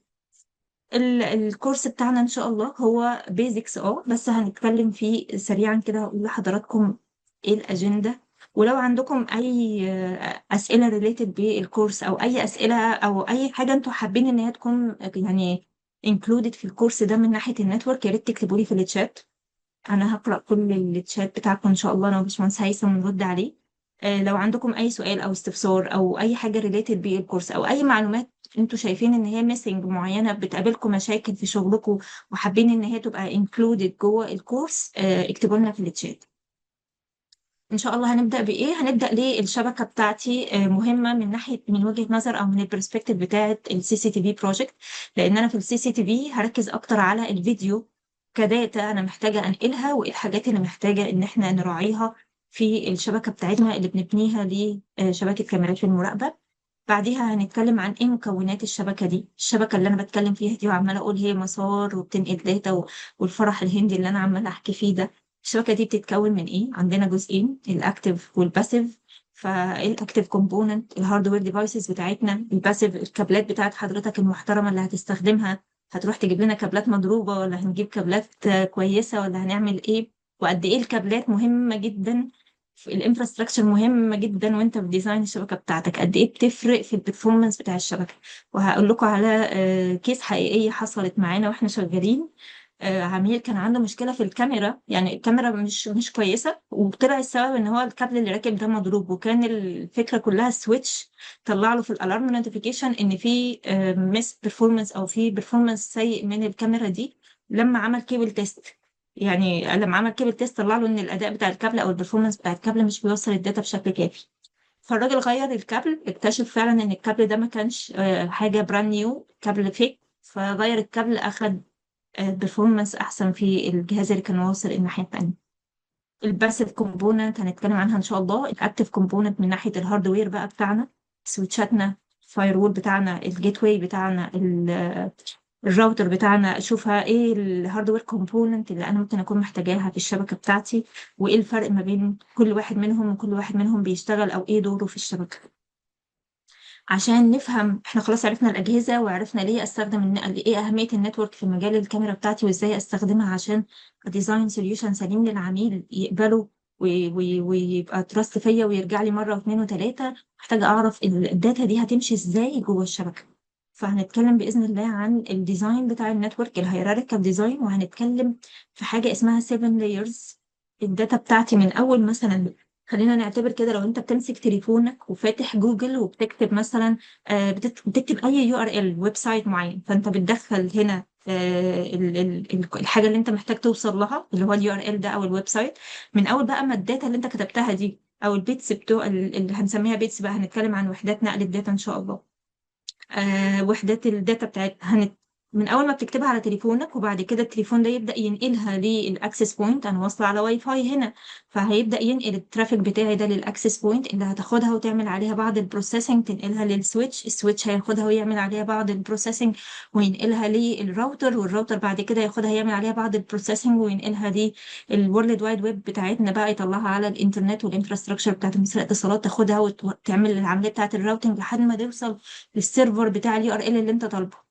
والعمليه العكسيه، هستفيد ايه من ان انا افهم المسار ده في كل لاير من السيفن لايرز دول، من اول اللاير بتاعت اللي بتقع فيها الكابلات او الانفراستراكشر بتاعتك. هنتكلم ايه المشكله اللي ممكن تقابلني هنا لو انا ما اشتغلتش صح، لو انا ما اخدتش بالي من الديزاين في اللاير دي. ايه المشكله اللي ممكن تقع هنا؟ ايه المشكله اللي ممكن تقابلني لو اخدت كابل فيك؟ ايه المشكله اللي ممكن تقابلني لو اخدت سويتش ان مانجد في اللاير 2؟ ايه المشكله اللي ممكن تقابلني لو طلعت في اللاير 3 واتكلمت عن الراوتر والجيت واي؟ وبعد كده لو انا اطلع بقى في الفور لايرز التانيين الخاصين بالسيشن والابلكيشن والبرزنتيشن والاربعه سيشنز اللي موجودين بعد كده. كل مرحله من المراحل بتاعت نقل الداتا بتاعتي بتضيف حاجه للداتا بتاعتي وبتنقلها للي فوقيها. وكل مرحله ممكن مشكله تقابلني، فابقى عارفه المشكله دي ممكن تبقى جايه من انهي مكان. المشكله دي سببها في الحته بتاعت الانفراستراكشر، ولا دي سببها الراوتر، ولا دي سببها السويتش. عشان كده انا حبيت اضيف الحته بتاعت ازاي الداتا بتاعتي بتتنقل جوه الشبكه. فالكونسبت ده ان شاء الله لما تفهموه تعرفوا المشاكل ممكن تحصل بسبب ايه. الاي بي ادريسنج بقى، علشان الناس اللي هي كتير بتتلخبط ما بين الماك ادرس والاي بي ادرس وايه الفرق ما بينهم. فهنتكلم ان شاء الله عن الفرق ما بين الماك ادرس والاي بي ادرس، ومين اللي بيستخدم الماك وبيستخدمه ازاي، والاي بي ايه دوره في الشبكة، ومين اللي بيوزع بقى الاي بي دوت. فعشان كده هنتكلم عن الدي اتش سي بي سيرفر والدي ان اس فاندامنتالز، في ازاي ان احنا الداتا بتاعتنا بتنتقل باستخدام الادريسنج تايبس دي، سواء الماك ادرس ايه دوره في نقل الداتا عندنا بيجي في انهي مرحلة، والاي بي ادرس ايه اهميته وازاي احصل عليه، ومين اللي مسؤول عنه في الشبكه اصلا، مين اللي بيديني اي بي. وهل لما اجي ديزاين شبكه كاميرات، اعتقد حضراتكم عارفين حاجه زي كده، بتحطوا للكاميرات ستاتيك اي بي ادرس، فما بسيبش الدي اتش سي بي يوزع لها دايناميك. ليه؟ علشان لو هي خدت دايناميك يبقى الاي بي بتاعها متغير، يبقى مش هعرف اوصل لها. الان في ار مش هيعرف يوصل لها كل شويه، يبقى لازم اثبت لها اي بي عشان يبقى هي الاي بي بتاعها ثابت، الام في ار بتاعها ثابت، فاذا الكوميونيكيشن ما بينهم تبقى ستيبل. فهنتكلم ان شاء الله في الجزء ده. تاني جزء عندنا مش هنتكلم في البيزكس بقى اللي بنبني بيها الديزاين بتاعنا، ولكن هنتكلم على البرفورمانس. مش هتكلم هاردوير هنا والبيزك كونسبتس الخاصه بالادريسنج والكلام ده. هنتكلم من ناحيه البرفورمانس بقى بتاع الشبكه والبيزنس برسبكتيف، وجهه نظر بقى حته شويه مشاريع. نيجي بقى للنتورك بيرفورمانس. عايزين بقى نجرانتي، خلاص انا عملت عرفت ايه هي السيرفيسز اللي العميل عايز ينقلها، هننقل فويس ولا هننقل فيديو ولا بنقل داتا، ومين اللي هياخد البيست برايورتي او الهايست برايورتي، وازاي اعمل كواليتي اوف سيرفيس عشان اخد احسن بيرفورمانس. المفروض ايه الحاجات اللي محتاجه اطبقها في الشبكه بتاعتي، الباندوث بتاعي عامل ازاي، وهل لما اجي ديزاين هنديزاين على الباندوث اللي هو يعتبر الاكزاكت سبيد اللي ممكن الطريق بتاعي يشيلها او المسار بتاع النتورك بتاعي يشيلها، ولا في عامل تاني مهم عن الباندويث اسمه ثروبوت ممكن اديزاين عليه علشان اميك شور ان انا ما بقتش بنيت الشبكه على معلومات ثيوريتيكال، معلومات نظريه. زي بالظبط كده لما يجي يقول لي البورت دي سرعتها جيجا، ماشي، انا فعلا البورت دي ممكن تكون سرعتها جيجا، لكن لما اجي اشتغل بيها ما اخدش الجيجا كلها. انا ممكن اخد 900 ميجا، ممكن اخد 800 ميجا. هل في عوامل ممكن تاثر في الموضوع ده؟ طبعا. ففي فرق ما بين الباندويث والثروبوت هنتكلم فيهم، وازاي ناخد بالنا واحنا بنديزاين المشروع بتاعنا. انواع بقى السويتشات، ودي بقى ان شاء الله يعني حدث ولا حرج، هنتكلم فيها بقى براحتنا بقى. unmanaged ولا managed؟ طب managed layer 2 ولا layer 3؟ طب ناخده layer 3 ليه واحنا عندنا راوتر layer 3؟ طب هو هيعمل دور الراوتر ولا ينفع اعمل عليه راوتنج؟ وكل الاسئله بقى البديهيه اللي بنتسالها دي، في ليه اختار ده وما اختارش ده، وايه الفرق ما بين اللاير 3 راوتر واللاير 3 سويتش والراوتر في الاداء بتاع الشبكه بتاعتي. يعني اعتقد ان الاسئله دي برضو ممكن تكون عندكم، انا بقابلها كتير بصراحه. فاعتقد ان انتوا ان شاء الله ممكن يكون عندكم نفس الاسئله يعني. فهنتكلم باذن الله في السويتش تايبس والنتورك اركتكتشر بتاعتنا، وبعد كده هنتكلم من ناحيه بقى الفيديو ترافيك تايبس في السي سي تي في. هل بنشتغل يونيكاست ولا مالتي كاست ولا برودكاست، وايه الفرق ما بين الثلاثه. ورابع حاجه عندنا النتورك توبولوجي في السي سي تي في، هنشتغل ايه بقى. هوصل الشبكه بتاعه الكاميرات المراقبه دي الاول، هسال نفسي هل هركبها اندور ولا اوت دور. طب هتفرق، طبعا هتفرق. والسوليوشن الاندور غير الاوت دور. طيب لو جيت في الاندور حتى هشتغل ستار ولا هشتغل رينج. وهنفهم ايه الفرق ما بين الستار والرينج، وايه المشاكل اللي ممكن تقابلنا لو اشتغلت ستار، وايه المشاكل اللي ممكن اتجنبها لو اشتغلت رينج والعكس. يعني هركب الشبكة بتاعتي ازاي، شكل الديزاين هيمشي ازاي. رقم 5 البروتكشن بقى بروتوكولز، وهنا مش هتكلم، احنا مش رايحين فاير وول مش رايحين ناحية الفاير وول خالص. ولكن قلنا ان على كل ليفل في سكيورتي. فاحنا عندنا بروتكشن بروتوكولز هنتكلم عنها تحمي الشبكه بتاعتي. يعني مثلا لو ركبتها رينج محتاجه ان يكون في بروتوكول اسمه اي ار بي اس موجود. حتى انا لو قريت مثلا كومبلاينس شيت جايالي علشان اميت الريكويرمنت اللي موجوده، اللي المطلوب ان هي تتحقق في المشروع ده، هتلاقي في بعض البروتوكولات مكتوبه مثلا سباننج تري، اس تي بي، ار اس تي بي، ام اس تي بي، اي ار بي اس. ايه المصطلحات الغريبه دي. افتح داتا شيت مثلا بتاعت سويتش الاقي الحاجات دي مكتوبه، انا مش فاهم ايه الحاجات دي وهتفرق معايا في ايه، اذا كانت موجوده على السويتش ولا لا. فالنتورك بروتوكولز او البروتكشن بروتوكولز اللي هنتكلم عنها هي هتخدم معايا الحاجات اللي ممكن انا احمي الشبكه بتاعتي بيها، او احمي بيها الديزاين بتاعي، او احمي حتى ابسط حاجه خالص ان يحصل قفله عندي في الشبكه. عميل بالغلط او حد بالغلط معدي راح موصل كابل كده من بورت رقم 2 ل 3 على السويتش، وقع لي الشبكه كلها. وقع لي الشبكه كلها وانا عماله الف حوالين نفسي وافك الكابلات وارجع اركبها، عشان بس اديتكت ان في حد عامل لي قفله. على لا، انا لازم من البدايه ابقى عامل حسابي ان لو الكونكشن الغلط ده حصل باي شكل من الاشكال، الشبكه بتاعتي تفضل اب اند راننج. وده البرفورمانس اللي قلنا عليه في الاول، في الحاجات اللي انا محتاجه اراعيها وانا ببني شبكه. انا لازم اجارانتي ان حتى لو حصلت مشكله، لو حد جه جاب كابل كده ووصله عندي على السويتش، لا انا هتفضل الشبكه بتاعتي شغاله. فهنتكلم ان شاء الله عن البروتوكولات اللي تحمي الشبكه بتاعتك لو من يحصل فيها قفله. وهقول لكم على سوليوشن كده ان شاء الله في اخر السيشن، او ممكن يبقى في السيشن الثالثه اللي هي النهائيه اللي يبقى فيها الاسئله او حاجه بقى، مش عارفه ممكن يكون فيها ايه. بس هديكوا بعض الحاجات اللطيفه اللي دي جي بتقدمها كشركه، في الحته بقى سبيشالي في الحته بتاعت البريفنشن دي، في حاجه لطيفه كده هم عاملينها. فان شاء الله ممكن نبقى نناقشها مع بعض بقى في اخر يوم. واخر بقى حاجه عندنا ان شاء الله نقدر نتكلم فيها هي البيزنس والبروجكت برسبكتيف. هنتكلم احنا عندنا مالتيبل براند في الماركت. عندنا يعني فيندورز كتير قوي شغالين في مجال الشبكات. كل فيندور فيهم عنده السمول ميديوم بيزنس ليفل بتاعه وعنده الانتربرايز ليفل بتاعه. اشتغل بأنهي واحد فيهم، اشتغل مع مين اصلا، مين هيقدر يساعدني في ايه. فممكن نتكلم في الحته دي ان شاء الله في البروجكت والبيزنس برسبكتيف. فال ككونكلوجن يعني سريعا، عشان انا حاسه ان انا طولت واخدت من وقت باشمهندس هيثم برضو. انا بس عايزه اقول ان الديزاين بتاع الشبكه بتاعتك لو هو سيء هيبقى اغلى بكتير من ان انت تسترخص فيه في البدايه. يعني انا ممكن اكون عملت ديزاين، استرخصت شويه او قللت في البادجت بتاعتي، او والله لا مش لازم اعمل ريدندنسي، مش لازم اخد 2 باور سبلاي على السويتش، مش لازم اخد سويتشين في الكور لاير بتاعتي. آه، بص، كل حاجة ليها تمنها، يعني كل حاجة ليها تمنها، وطبعا بيبقى فيه ريسك وفي نسبة من الريسك. احنا محتاجين بس نشوف انت هتقدر تتحمل اي نسبة من الريسك في المشروع بتاعك، وايه اللي تقدر تاخده بقى كبروتكشن، يعني تاخد افضل حاجة بالكوست افكتيف سوليوشن. ده الهدف من ان انت تديزاين المشروع. مش الهدف خالص ان انت تعمل احسن حاجة في الدنيا، لان احسن حاجة في الدنيا دي ممكن تقابلك مشكلة تانية في البادجت. وده مش صح. انا ممكن احقق النيدز بتاعت العميل كوست افكتيف سوليوشن، ويبقى مناسب جدا ليه، وما اعملش عليه اوفر سيلينج، وما بيعلهوش حاجه هو مش محتاجها لمجرد ان انا عايزه ابيعها وخلاص. بالعكس، العميل لما يلاقيك انت بتراعي ان انت ما تبيعلهوش وما تعملش عليه اوفر سيلينج وتبيع له حاجه غاليه، هيحترمك اكتر وهيرجع لك اكتر، حتى لو انت اغلى من اللي بره. يعني انت لو هو راح سأل حد تاني وقال له سعر اقل منك، هيجي لك انت وهيبقى عايز يشتري منك انت، وهيبقى واثق ان انت هتساعده، وهيبقى واثق ان انت هتكلمه بالامانه في الحاجه اللي هو محتاجها، مش انت هتحاول تضحك عليه او تبيع له اي حاجه وخلاص. الباد نتورك ديزاين از اكسبنسيف. ليه؟ لان هو هيعمل لك مشاكل في الشبكه، هيعمل لك ديلي، هتقعد بقى تروح له كتير وتعمل كاستمر سيرفيس كتير وتبعت له فني، وفي الاخر العميل ده هيبقى انساتيسفايد ومش هيجي لك. فانا مش ببني شبكه النهارده عشان خاطر امشي، لا، ده انا ببني شبكه عشان اجين الكاستمر تراست. ده رقم واحد. انا بساعد العميل ده او بقدم له سيرفيس معينه علشان العميل ده هدفي الاول والاخير ان العميل ده يرجع لي تاني. مش هدفي ان انا ابيع له وامشي واشوف غيره، لا، انا عايزه العميل ده يرجع لي تاني. فعشان يرجع لي تاني لازم اكون انا مقدمه له بروبر نتورك ديزاين او اشتغلت معاه شغل سليم من البدايه. ف والله يا جماعه التكنيكاليتي موضوع سهل جدا، مش صعب خالص.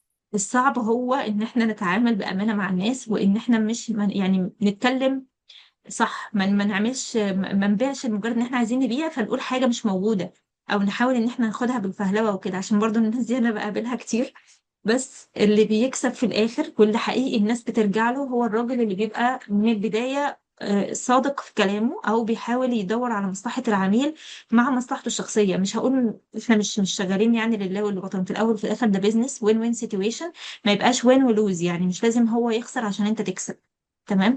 فالبروبر نتورك ديزاين هيبقى بالنسبة لك أرخص، يعني أنت ديزاين المشروع من البداية بشكل سليم أرخص بكتير. يعني بالنسبة لك هيوفر أكتر بكتير لو أنت عملت من البداية السوليوشن بتاعك سيء. صدقني التبعات بتاعته هتزهقك أنت وهتكرهك في حياتك. فالرايت نتورك ديزاين doesn't increase the cost, it prevents the future losses. يعني دي ممكن تكون آخر جملة أنا ممكن أختم بيها التوك دي، وأسيب بقى المايك للباشمهندس هيثم، وأشوف بقى لو في أي أسئلة في الشات أو كده. انا مبسوط جدا، الله ينور. بصراحه انا انبسطت، انا كهيثم انبسطت. طب الحمد لله. ف جميل جدا جدا جدا. احنا هدفنا ان احنا زي ما قلنا نساعد المهندسين اللي موجودين، نوريهم الصورة الكبيرة عاملة ازاي، الفريم ورك للشغل الصحيح يبقى عامل ازاي. ده حقيقي. فشكرا جدا جدا يا باشمهندسة زينب، الله ينور، يعني بصراحة هايل، وان شاء الله بإذن الله هتبقى ممتعة جدا. انا متأكد، يعني مش متوقع، انا يا متأكد رب. بحاجة يا رب إن شاء ممتعة الله. جدا. وهننجوي كلنا، لاننا زي ما بنقول دايما في اي كورس، الهدف الاساسي ان احنا ننجوي يا جماعة، بس بالعلم، مش ناخد صحيح. الموضوع على اعصابنا وازاي. ولا انا حتى عشان كده بشوف ان افضل سيناريو ان النهارده الناس تبقى تدخل في اللايف، يعني تدخل لايف في اللايف سيشن او في اللايف كورس، حتى ما تخش ريكوردد. ريكورد دي تمام، هو ممكن واحد مثلا عنده ظرف صعب جدا جدا وعنده حاجه ايرجنت رهيبه، فخلاص تمام يعني مش هيقدر. بس الفاليو الحقيقيه ان انت تاخد الكورس من ناس هم منتورز في المجال، ناس موجودين، انا بتكلم بصفه عامه، ناس موجودين في الماركت اون جراوند، بيقدروا يحل مشاكل، شغال على حل مشاكل، شغال بيقدر يكري سوليوشن، ناس عندهم سكسس ستوري ات ذا اند، مش ناس حافظين ماتيريال وخلاص. لو على الماتيريال اهو، الماتيريال يا جماعه بتاعت الكورس جاهزه، اللي عاوزها هديه ما عنديش مشكله. النهارده برضو بمناسبه الهدايا، عشان راجل كريم شويه، هيبقى في شويه هدايا كده في اخر في اخر اليوم ان شاء الله باذن الله هنعلن عنها. وفي شويه، في كام كويز كده، حاجه كده ايه وفنوع كده، بس تبقى ليها جايزه حلوه يعني ان شاء الله باذن الله، هنقولها برضو واحنا ماشيين مع بعض. اوكي. انا بشكر الباشمهندسه زينب على الشرح الجميل جدا جدا. شكرا. آه الله ينور. طيب الناس كده شايفه السكرين؟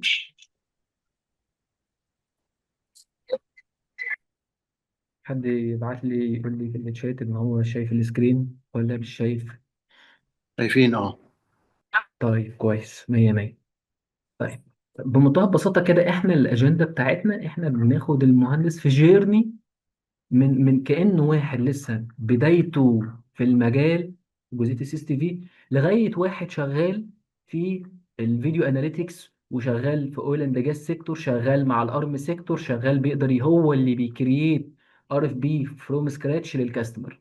فبناخده في جيرني من هنا لهنا. اوكي. طبعا في توبكس بنقف عندها شويه، لان هي نتيجه انا ببقى شايف ان دي بالغه الاهميه، احتكاكي بالماركت طول الوقت وبالتكنولوجي وبالفندرز وبالكاستمرز، فدي برضو بنقلها لك، دي رقم واحد. رقم اتنين، نتيجة الراوندز اللي حصلت قبل كده، في مشاكل حصلت لزمايل ليكوا سابقين، ضفناها في الراوند الجديد ديت. يعني انا عاوز اقول لكم مثلا ان اول راوند لو حد قرر يحضر الراوند ديت، باي ذا واي، انا اي حد دايما انا عامل قانون كده، اي حد حضر لي في كورس مثلا في السيس تي في في الراوند الاولانيه، فاتوا محاضره، فاتوا حاجه مش عارفها، وحاول وما قدرش، عاوز يحضر في الراوند الثانيه او الثالثه فري بيحضر، حابب بقى يحضر بقى اللي فاتته ديت، او يحضر حتى كل ليه؟ الكورس، ما عنديش مشكله خالص. فدي بتبقى حاجه يعني دايما بعملها الحمد لله في صعب. كل الكورسز بتاعتي. استاذنكم بس اللي فاتح المايك يقفله يا شباب لو يا سمحت. بابا. فدي كده، دي بمناسبة اللي يفوتوا حاجة فيقدر إن شاء الله يعوضها يعني. فإحنا الكورس بتاعنا بندي انترودكشن عن جزئية السيرفيلانس سيستم، بعد كده الايفوليوشن الخاص بالسيس تي في فروم سكراتش بقى. وهنعدي النهارده على حتة كده ونحكي الحدوتة بتاعت السيس تي في. السيس تي في بدأت النهارده، احنا عاملين بنقول الاي اي والفيديو اناليتكس والديب ليرنينج والماشين ليرنينج. الكلام دوت امتى يا عم الحاج؟ الكلام ده من كورونا يعني، ولا من زمان، ولا احنا مره واحده كده العاصمه ومشاريع العاصمه هي ديت اللي فوقت الدنيا؟ هنقول الكلام ده بشكل كويس جدا. انواع الكاميراز طبعا لازم انت عشان توصل وتقنع عميلك يشتري منك مش من اللي جنبك، هتقنعه ازاي؟ مش بالسعر صدقني، مش بالسعر. ده زي ما احنا قلنا، الراجل اللي هيحضر سواء هو راجل سايت، راجل بتاع اوبريشن، راجل بتاع مينتيننس، راجل بري سيلز، راجل سيلز، ات ذا اند دور سيادتك على فكره ان انت تبيع. بس ممكن بالنسبه للسيلز هو دي واضحه جدا جدا، انت جاي الشركه هنا عشان تبيع. البري سيلز بالمناسبه انا عاوز اقول لك ايه فاكر، حضرتك بياع، بس انت بتبيع من ايه؟ من التكنيكال نو هاو اللي عندك، ودان العميل سامعاك. فدي نقطة مهمة جدا جدا لازم تحطها في اعتبارك. فطب هتقدر تبيع ازاي؟ هتقدر تبيع بالنو هاو وبالبيزنس سكيلز اللي عندك. طب لو انت البيزنس سكيلز اللي عندك نص نص، لازم التكنيكال سكيلز عندك والنو هاو يبقى كبير. مش تيجي مثلا زي ما ساعات بنعمل انترفيوز مثلا للمهندس، ولا كانت مهندسة من قريب عاوزة تجوين معانا في الشركة، فشغالة في شركة، هم الشركة ديت هم بارتنر لأكسس والهانويل وشوية براندات كده ما شاء الله حلوة جدا، شركة محترمة طبعا. بقول لها يا باشمهندسه، جاب بقى سكند انترفيو فجات لي بقى، فتقول لك انا عاوزه قد كده، تمام، تاخد قد كده مفيش مشكله خالص. طب قولي لي ايه الفرق بين اكسس وهانر؟ سؤال بسيط صح؟ اجابه البري سيلز حاجه من الاثنين، يا اما هيقول لي كلام انا بسميه من فوق الوش، اللي هو مش هيفرق كتير خالص خالص. انت بقى كده بقالك سنه سنتين ثلاثه اجابه كاستمر، اللي هو يجي يقول لي ايه، لا اصلك الاكسس ديت لها عاملها وهانوي لها عاملها بجد صحيح. اوكي دي جبت البري سيلز كده. يعني حضرتك كده تقدر تقنع الكاستمر النهارده لو جه سالك السؤال دوت قال لك ليه النهارده اشتري اكسس اللي هي بتلات اربع اضعاف هيك فيجن في حين هيك فيجن موجوده، فتقول له يا باشمهندس بقى نعمل ايه بقى، ما هو اكسس اصلها اكسس سويدي. يقول له طب خلاص انا مش عاوز السويدي دي، بس اكسس دي فيها اي اي. كلام بقى كلام عادي جدا، كلام اللي هو لو واحد دخل على شات جي بي تي هيقوله له، او يعني دخل اي تول هيقوله له. لا، الكاستمر مش عاوز كده. الكاستمر عاوزك تقول له الكومبetitive ادفانتج فروم تكنيكال برسبكتيف الخاصه باكسس، يبيع له يشتري منك. هو الراجل اصلا مجهز ودان عشان يشتري منك. فانت بقى بتيجي تقول له بقى، تيجي لي بقى انت، يجي البري سيلز يجي قاعد مع الكاستمر، يا فندم عاوز ايه تاني؟ وعاوز 10 كاميرات، تمام، من ابو كام يعني 2 ميجا؟ 2 ميجا يا فندم، خلاص تمام ماشي اوكي. رخصت الشغلانه انت كده. انت حتى مش عارف تسعر. احنا بناخد حته التسعير دي يعني تقعد محاضره محاضرتين في كورس بري سيلز، ان هي فيها كم تفاصيل، فيه 7 فاكتورز كل واحد فينا لازم يبص عليهم وهو بيسعر. والمهندسين بيكتشفوا اثناء الكورس ان هو كانوا في منهم كان بيسعر صح، في منهم كان بيسعر اصلا غلط، وفي منهم كان بيسعر مش عارف هو بيسعر على اساس ايه. فالتسعير ده فاكتور مهم جدا جدا ايا كان انت شغال في ايه. تمام. بندخل بقى في الجزء بقى التوبيك الرابع، جزء التكنيكال سبيكس او التكنولوجي. ونتكلم يعني ايه فيديو كومبريشن. ليه النهارده في فيندور يجي يبيع لك بيعه وتقول له لا انا مش شاري البيعه دي؟ يعني ايه يجي فيندور من الفيندورز يجي يقول لك انا شغال فيديو كومبريشن اتش 265 بلس، تمام، فيبريزنت نفسه قدام الكاستمر يقول لا بلا بلا بلا بلا بلا بلا بلا، واحنا بنسيف 80% 90% من الاستورج، فكله هيسقف له. ده كلام سيلز وكلام برزنتيشن. انا بقول لك الكلام الاون جراوند، الكلام ده مش حقيقي يا فندم. في فريمز بتقع، في فريمز بتقع، ففي هيحصل لاج. والصوره مش تبقى كلير. ليه؟ هنقولها. عشان هنا انا بيشتغل شغال بالجوريزم، وهنا النهارده اكسس بتنفست بشكل كبير جدا جدا. فاحنا بنقيس دايما في الكورس على فيندورز بعينها. الفيندورز ديت انا ذاكرتهم، مش ذاكرتهم من الناحيه التكنيكال، لا، ذاكرت الناس دي نجحت ليه، والناس التانيه كل واحد ليه الاستراتيجي بتاعته. مهم انت كراجل بري سيلز او راجل سيلز تبقى فاهم الاستراتيجي بتاعت الفيندور. ما تبصش بس على داتا شيت. الداتا شيت بتاع كل فيندورز حلو باي ذا واي. انا عاوز اقول لك على حاجه، انا دايما بقولها: جيب اي كاميرا، اي كاميرا في نور ربنا، نور ربنا 100,000 لكس او 300,000 لكس على اخر معلومه كنت قراتها قبل كده.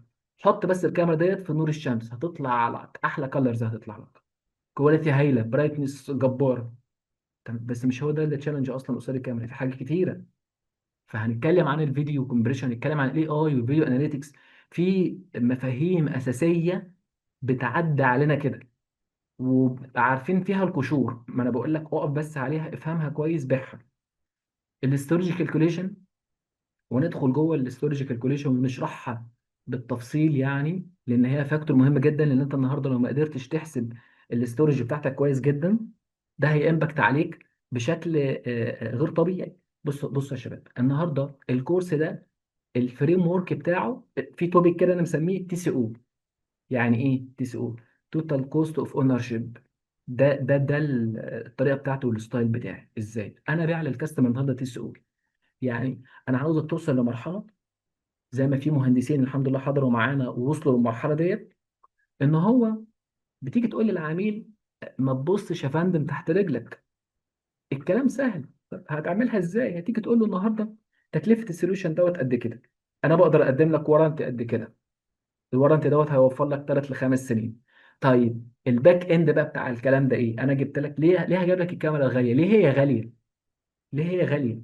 لان انت لما تيجي تبص على الكاميرا فيرسس كاميرا، الكاميرا الرخيصه مثلا تكسب تمام، بس لما تيجي تبص السوليوشن فيرسس سوليوشن، لا ده يكسب.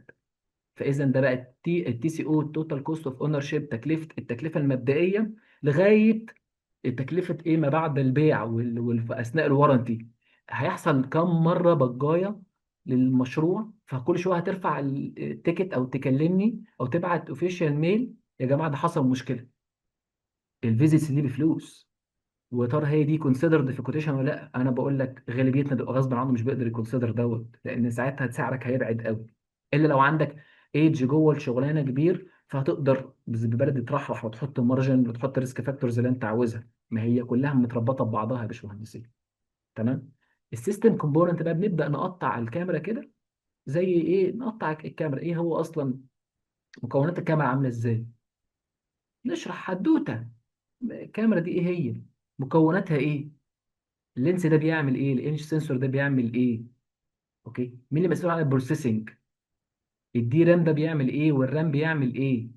اوكي. وطبعا هيبقى فيه براند كومباريزون، اللي انا حريص عليها دايما في اي في اي كورس بنقوله، بنربطه بالواقع. الواقع فيه ايه؟ فاجي اقول لك مثلا ان هانوا فيجن دي قويه جدا جدا في السعوديه.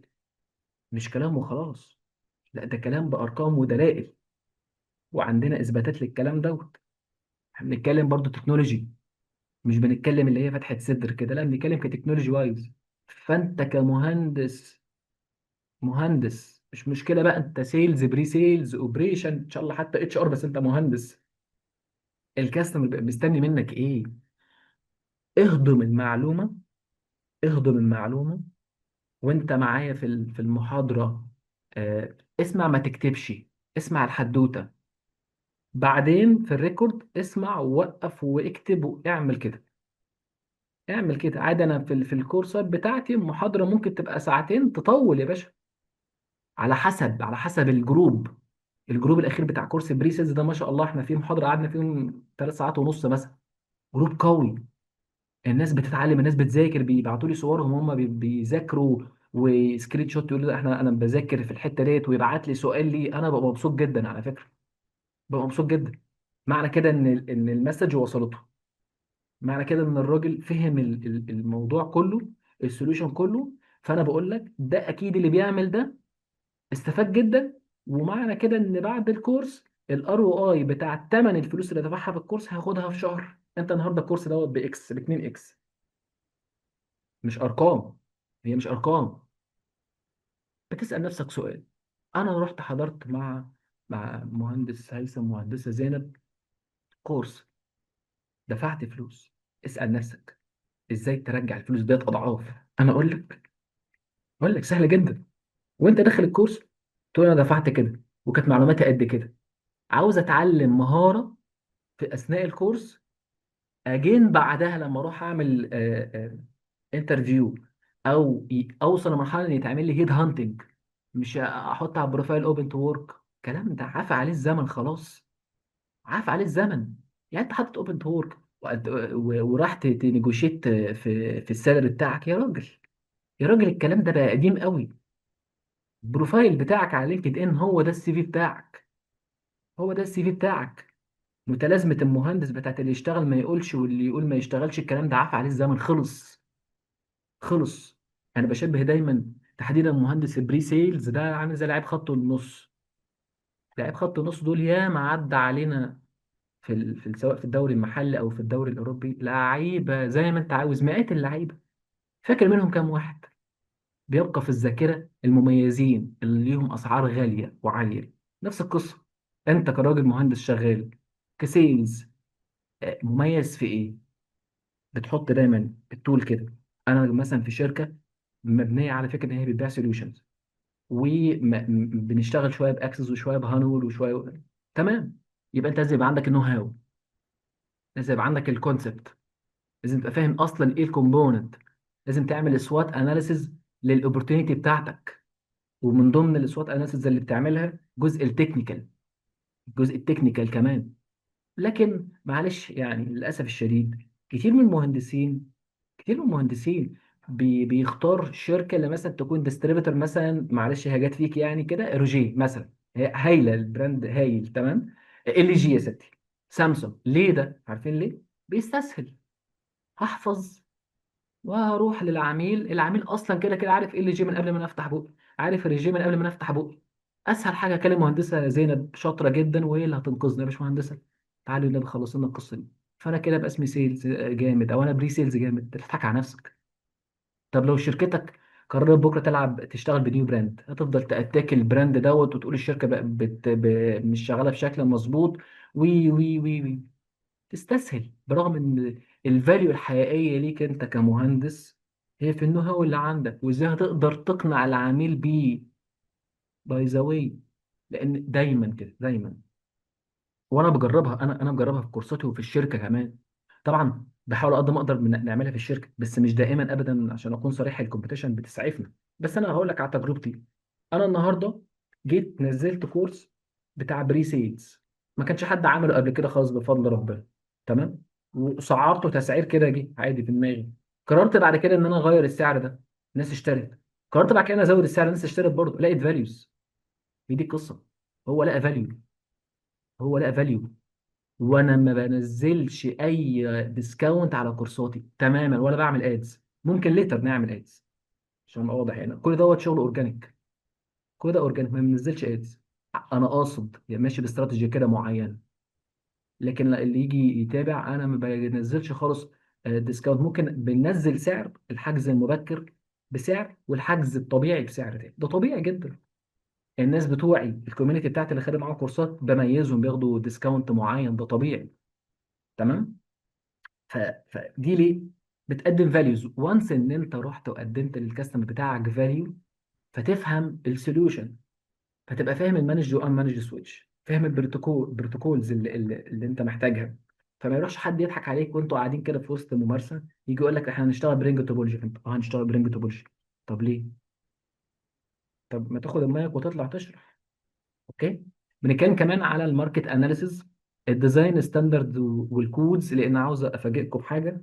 مفيش سيستم في اللايت كارنت ملوش كودز وملوش ستاندرد، عشان بس الايه، في يعني اشاعه كده طالعه ان اللايت كارنت ملوش اب، ويا باشا واحنا يعني صحينا من الصبح لقيناها كده نايم جنبنا. لا طبعا مش كده خالص.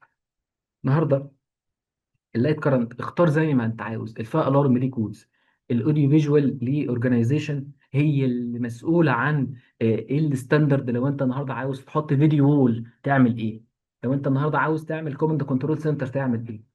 نفس القصه في الفيزيكال سيكيورتي. في كوميتي بتبقى مسؤول عن هاو تو ديزاين الفيزيكال سيكيورتي، زي ما عملنا مثلا في جراند ايجيبشن ميوزيوم، متحف مصر الكبير. في الفتره اللي انا كنت شغال فيها مع شركه سوميت، كنا ساهمنا واشتركنا في الديزاين للمشروع ده. كان مشروع عملاق يعني، ومش بيتكرر في العمر كتير يعني، مش كل يوم البلد هتعمل متحف يعني. تمام. البروفيشنال ديزاين والكوست بريك داون، هنتكلم في حته الكوست، هنعدي عليها كده سريعا على حسب وقتنا وعلى حسب اسئله الناس وحياتك. يعني النهارده احنا عاملين ماتيريال معينه، ممكن اسئله الناس نجاوب عليها، فتفتح الموضوع فالناس تاخد معلومات اكتر، عادي جدا. ما هو على حسب، بس لو الناس مثلا ما كانش فيه تفاعل اهو، فهنقول اللي موجود في الماتيريال. ما هنقول إن موجود في الماتيريال كله، لان هممنا ان الناس توصل لها المسج. تمام. الكنترول روم ديزاين، ودي الكريزه بتاعه السيرفيليانس سيستم. هي دي أنا عاوز اقول لك بقى، انت النهارده رحت قدمت سوليوشن في كاميرات دهوه فور اكزامبل، في ريجي، في ستراكشر كيبلز مثلا باندول. تمام. يا دوب المراجن على المحك، نتيجه ان هي الكاستمر اوريدي عاملها فلات ومنزلها كار اف كيو، مش حتى ار بي، فما فيش مجال. ايه بقى الهيدن كوست عندك؟ فيش، ما هو كل شغلانه لازم يبقى فيها هيدن كوست. خليك شاطر كده وذكي وامور وعسول ويبقى فاهم الكلام ده. النهارده الهيدن كوست ده هنا في الكنترول روم. ليه يا بطل؟ لان الجزئيه ديت الكونسلتنت بيجي يكتبها لك، يقول لك دي لام سم. او الكاستمر يجي يقول لك لا انا عاوز شاشتين تلاته كده. اول ما الكاستمر بيلاقي سيادتك فتحت بقك وبدات تقول له طب حضرتك عاوز الكونكتيفيتي عامله ازاي، والستريمنج والابلودنج والداونلودنج، لو انت هتعملها كوماند كنترول سنتر، يقول لك اتفضل خد المفتاح اهو، ظبط الدنيا، انا قاعد فوق، خلص وقول لي. خلاص كده. لكن جيت انا وجي غيري جه، اه عاوز اربع شاشات هنا، خلاص تمام ماشي اوكي. كام يعني؟ 55 انش، تمام 55. فيديو، فيديو. طب عملت حساب البروسيسنج هيبقى عامل ازاي؟ الكونكتيفيتي بتاعتك عاملها ازاي؟ الانتجريشن سيناريو كونسيدرد؟ لا مش كونسيدرد. خلاص ضاعت. فضيعت مراجع كتير، ضيعت مراجع كتير. وهنتكلم عن اندستري ترند وشويه تولز كده تبقى ظريفه برضو، مع طبعا اكزامبلز من الايه الواقع. دي شويه فيدباكس من الناس الجمال اللي حضروا معانا قبل كده. خلينا برضو افرقوا على فيديو لحد من الناس كان حضر معانا، حب يقول كلمتين. طب الحمد لله في كذا، لا قولوا لي بس لو الصوت اتسمع تمام. ثانيه واحده.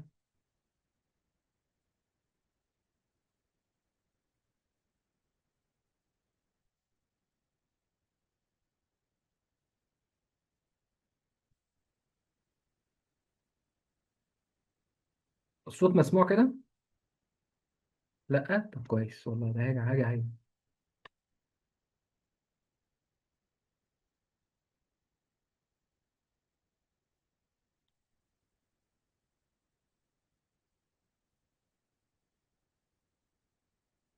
بصراحة الصوت مسموع كده؟ بس كان مسموع. عرفنا حاجات ما كناش عارفينها. مفيش حد كبير إنه يتعلم يا جماعة. صاحب شركة بتبتدي لسه البيزنس بتاعك، محتار متلخبط، لسه جديد في المجال، صدقني أنسب فرصة إن أنت تتعلم تكون مع باشمهندس هيثم. طبعا أنا شهادتي مجروحة في باشمهندس هيثم، بس بصراحة سمعتوا حاجه؟ الناس سمعت حاجه بعد كده؟ طبعا ما تصدقوش الراجل دوت، الراجل ده متفق معاه، قلت له ان هيبقى دلوقتي في كورس فاطلع ايه. والناس آه ف ده جزء من فيدباكس بتاعت الناس اللي حضرت، ناس زيكم، ناس عاوزه تطور من نفسها. الكورس دوت زي ما قلنا من شويه، الاودينس بتاعه مين؟ انت مهندس بدأت في المجال، بقالك فتره، بقالك فترات، وعاوز تنهانس من نفسك وتبدأ تشوف الصورة الكاملة، فده مكانك. أهلا بيك. تمام.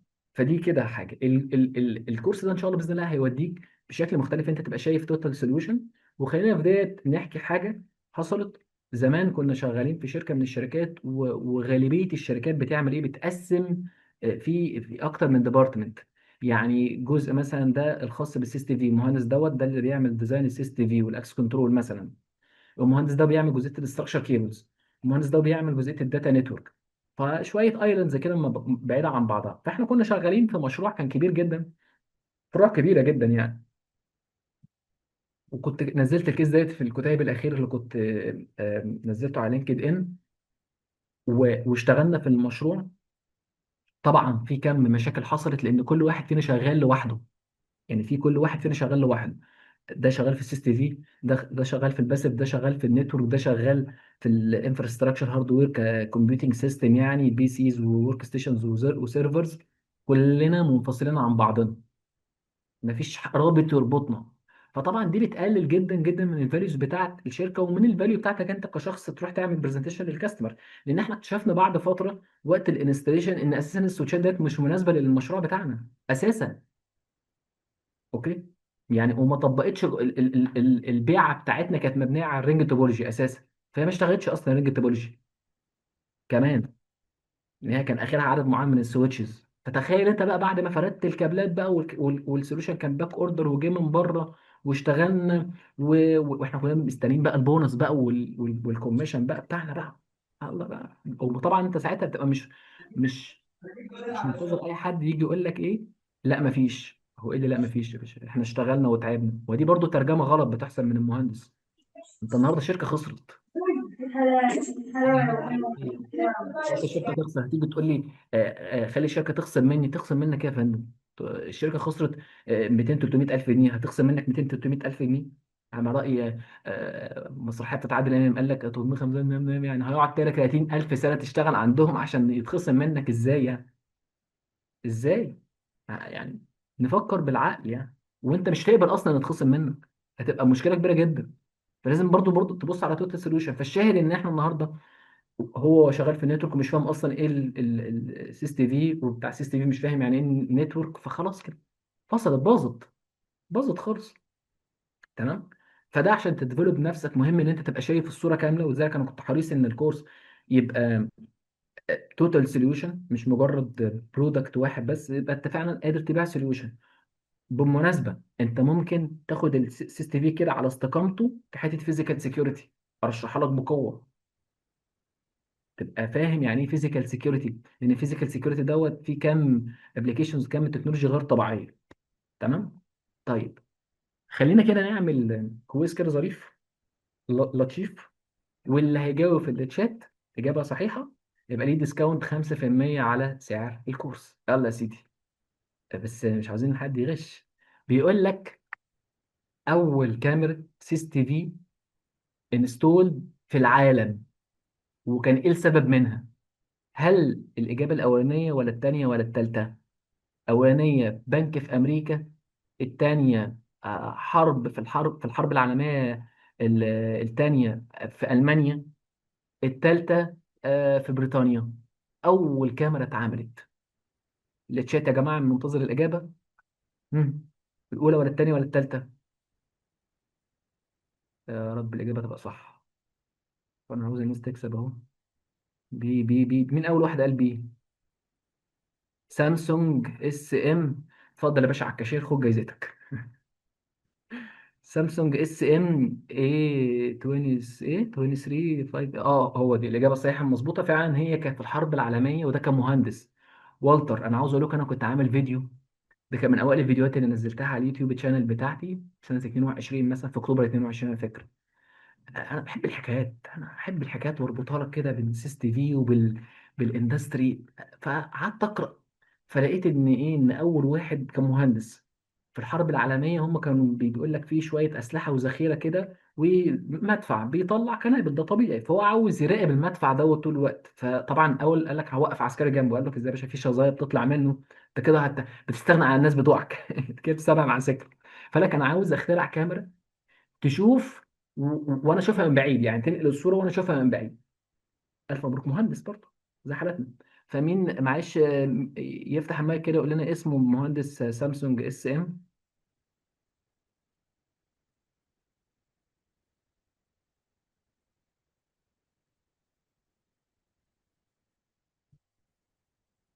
مهندس سامسونج اس ام. احنا بناخد اول، ما لسه في اسئله تانية يا باشمهندس شعبان في الطن. سامسونج اس ام مستغنى عن جايزتك، هنديها للمهندس ابراهيم محمد رزق. صعب افتح طب اسمك ايه؟ طيب ابعت اسمك طيب. محمد صلاح. طب ماشي باشمهندس محمد صلاح، هتبعت لعمر على الجروب او 1 تو 1 عشان ايه تقول له على ال 5% ديسكاونت بتاعتك. فده كده ماشي. اول كويز. تاني واحد بقى ده سهل جدا بقى، يلا يا باشمهندس شعبان يلا. اول اي بي كاميرا كانت مين اللي عملها وامتى؟ تمام. سوني 95، اكسس 96، هيك فيجن 2001.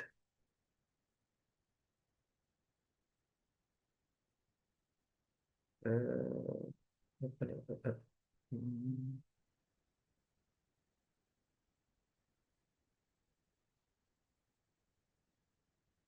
96. مهندس مهند.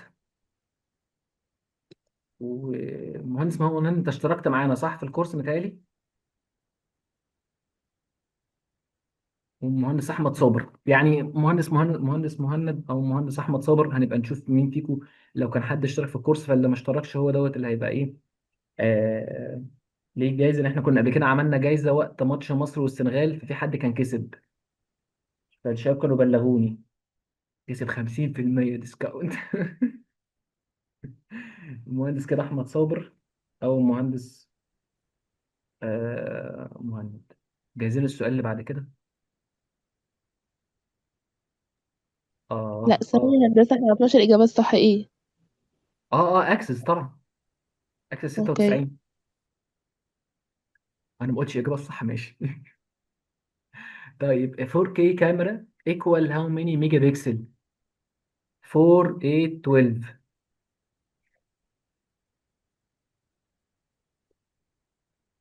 مين اول واحد جاوب؟ ثوانيه واحده ثانيه واحده. مهندس ابراهيم محمد. صح 8 ميجا بكسل باشمهندس ابراهيم محمد رزق. الف مبروك يا باشمهندس ابراهيم.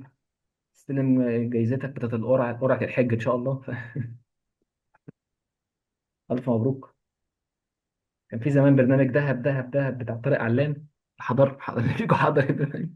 كان يجي يقول سؤال مكان يكسب الناس جنيه دهب. انتوا متخيلين اصلا الدنيا كانت رخيصه ازاي؟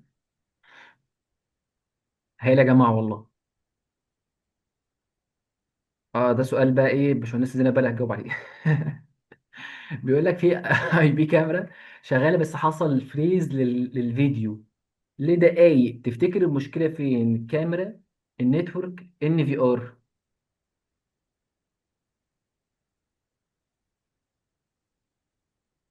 ابو سند. تمام ابو سند. احنا ندخل اول اجابه. مهندس ابو سند ده اسمك ايه يا باشمهندس ابو سند؟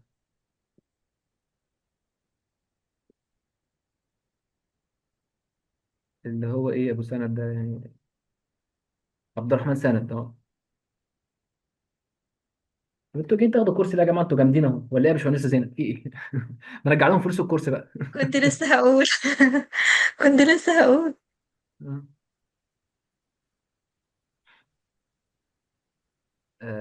لا خالد الاول. مين اللي جاوب اول؟ انا شفت مهندس ابو سند ده اول واحد جاوب. صح ولا ايه؟ اه باشمهندس خالد. صح صح صح. باشمهندس خالد. يا سلام على امانه المهندسين، يقول لك المهندس خالد قبلي. الله يبارك لك والله. انتوا الاثنين يا باشمهندس، انتوا الاثنين. شوف احنا بنشجع الناس، بنحب نشجع الناس. يبقى مهندس عبد الرحمن سند ومهندس خالد. يا ريت بس ايه تبعتوا لعمر الناس اللي هم ايه اللي كسبوا معانا.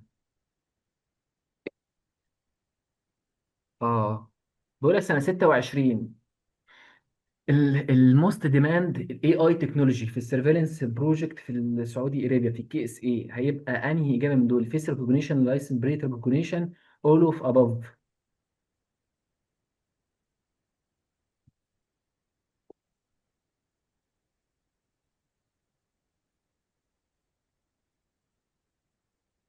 باشمهندس احمد دراز، باشمهندس ثواني، باشمهندس ثواني، باشمهندس مصطفى. باشمهندس مصطفى اللي كسب معانا، لان كل المهندسين اللي قبله كانوا كسبوا.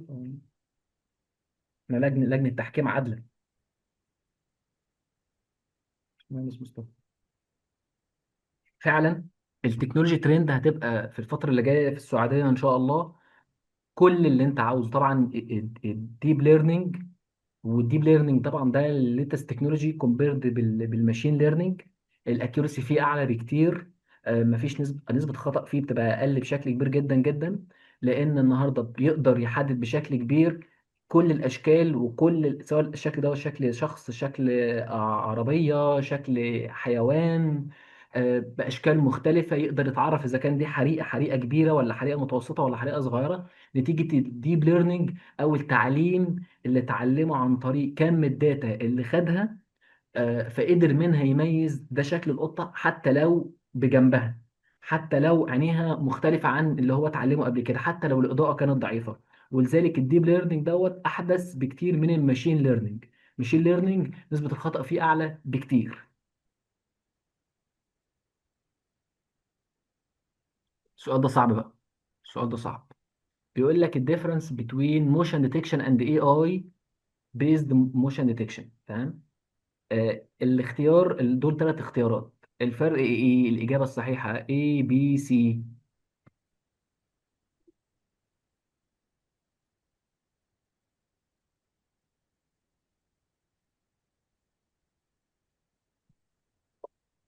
مين أول واحد جاوب؟ عشان الإجابات دخلت في بعضها الحمد لله. مين أول واحد جاوب؟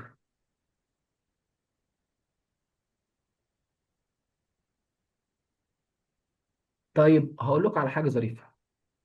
الناس كده جاوبت كلها صح، فهنعمل حل ظريف نفرق ما بين الناس اللي جاوبت دي. كل واحد منكم هيفتح المايك يقول لنا ليه، ايه الفرق بين الموشن ديتكشن والاي اي بيزد اون موشن ديتكشن. ايه رأيكم في الحل الظريف اللطيف ده؟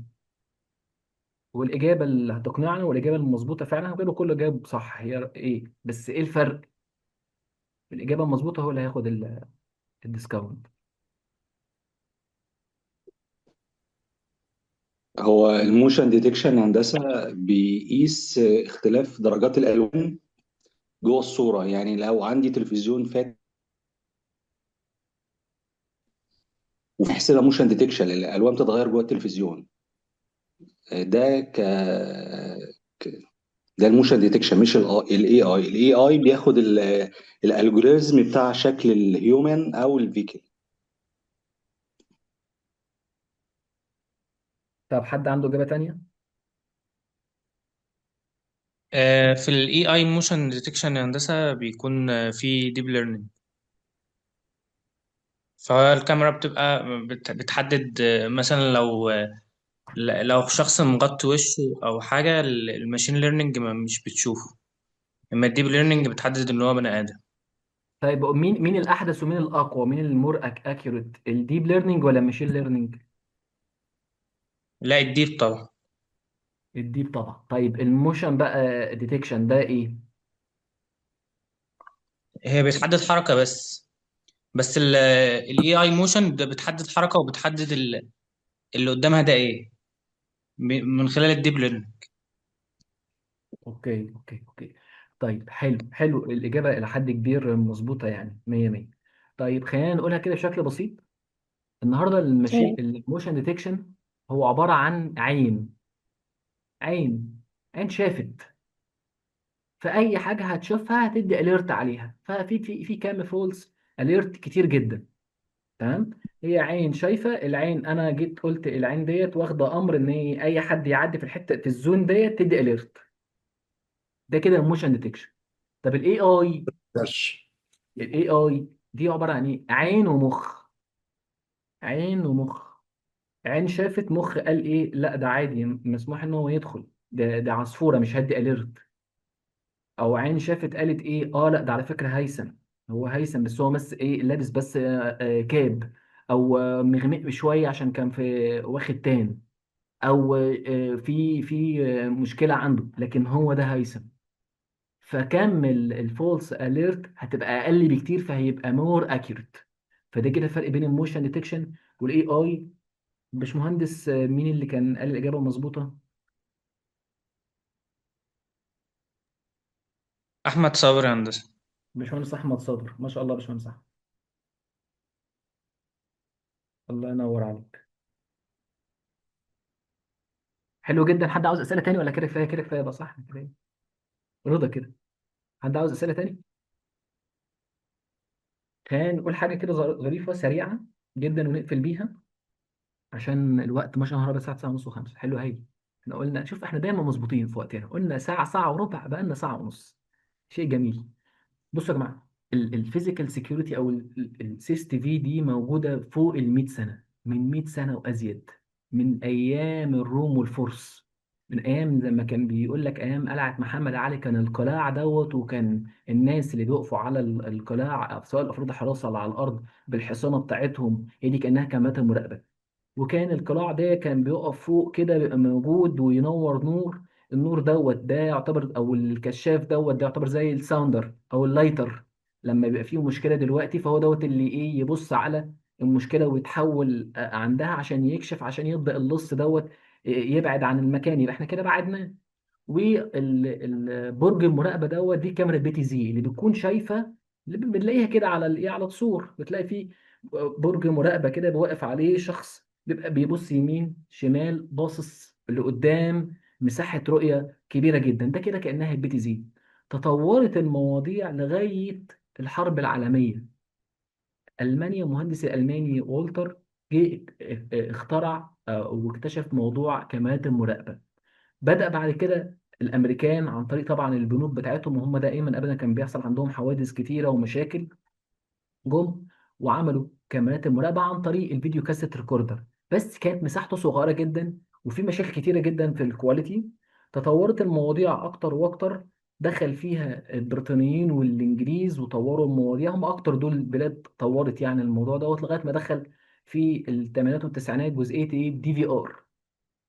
96 حصلت النقله، ثوره. اكسس عملت اول اي بي كاميرا، بعدها بسنتين كانت مايلستون عملت اول في ام اس سوفت وير. نقله فظيعه. من بقى الالفيه الاولى بقى والقرن العشرين، حصل التغيير الكبير بشكل غير طبيعي. من اول بقى يعني مثلا من 2012 كان الديب ليرنينج، اوكي، 2015 ال 4K، 2018 بدأ بقى الاي اي ينتشر في المجتمعات بشكل كبير. بدأ من 2020 وقت الكورونا وكوفيد الموضوع يبقى يجي لنا هنا في الايه، في الريجن بتاعنا، ونبدأ نشتغل عليه ونطوره. فطول الوقت التكنولوجي فيها جديد، وده برضو بيبقى شيء جميل جدا ان انت تبقى شغال في تكنولوجي فيها تطور. معنى كده ان انت ايه، مش هتبقى اوبسليت، بالعكس انت سعرك بيزيد طول ما انت بتطور نفسك، عامل زي الدكتور. شغلتك عامل زي الدكتور بالظبط. كل ما تجين معلومات وكل ما تحضر مؤتمرات وايفنتات بلا بلا بلا بلا بلا وتجيب معلومات جديده، فهتقول كلام جديد على ودان مريضك، وهتكتب له دواء بنسبه كبيره. نسبه مش عارف بيبقى ليها نسبه كده معينه، نسبه التركيز بتاعه وكمان السايد افكت بتاعه قليل، نسبه التركيز بتاعته كويسه كويسه جدا. فبالتالي سمعتك هتبقى حلوه، السيرفيس اللي بتقدمها هتلاقيها مختلفه عن الدكاتره القديمه اللي بقى لها سنين السنين، اللي قاعده مطربه. ده دكتور وده دكتور قاعده مطربه، وحاطط مجله نيكي بره للناس، ومش مطور نفسه والله انت عندك قولون، طب انت كشفت حللت؟ ما عندهمش الفكر ده، ما عندهمش الفكر ده. فهو بري سيلز او مهندس كده. آه، كده سريعا، في حاجات كتير قوي كنا عاوزين نقولها بس الوقت جري مننا. احنا كده يعتبر خلصنا الاجنده. لو حد عنده اي، طبعا انا بشكر الناس كلها وباشمهندسه زينب يعني بالاخص. لو حد عنده اي سؤال او استفسار يتفضل سريعا بقى. باشمهندس انا بس عايزه اسال على حاجتين. آم، انا اول حاجه بس بالنسبه للسوليوشن اللي حضرتك قلت او الاجنده اللي حضرتك عرضتها، في حاجات الباشمهندسه زينب طبعا مشكوره قالتها هتشرحها يعني ان ديتيلز قوي. فانا حاسه يعني انه انا طول حياتي باخد حاجات تكنيكال، انا طول عمري باخد كورسز تكنيكال، فان انا ادخل ككورس بري سيلز انا عايزه حاجه ادفانسد. ازاي اقدر اسلكت بارت نمبر، ازاي اقدر اشتغل على بي كيو دايركت.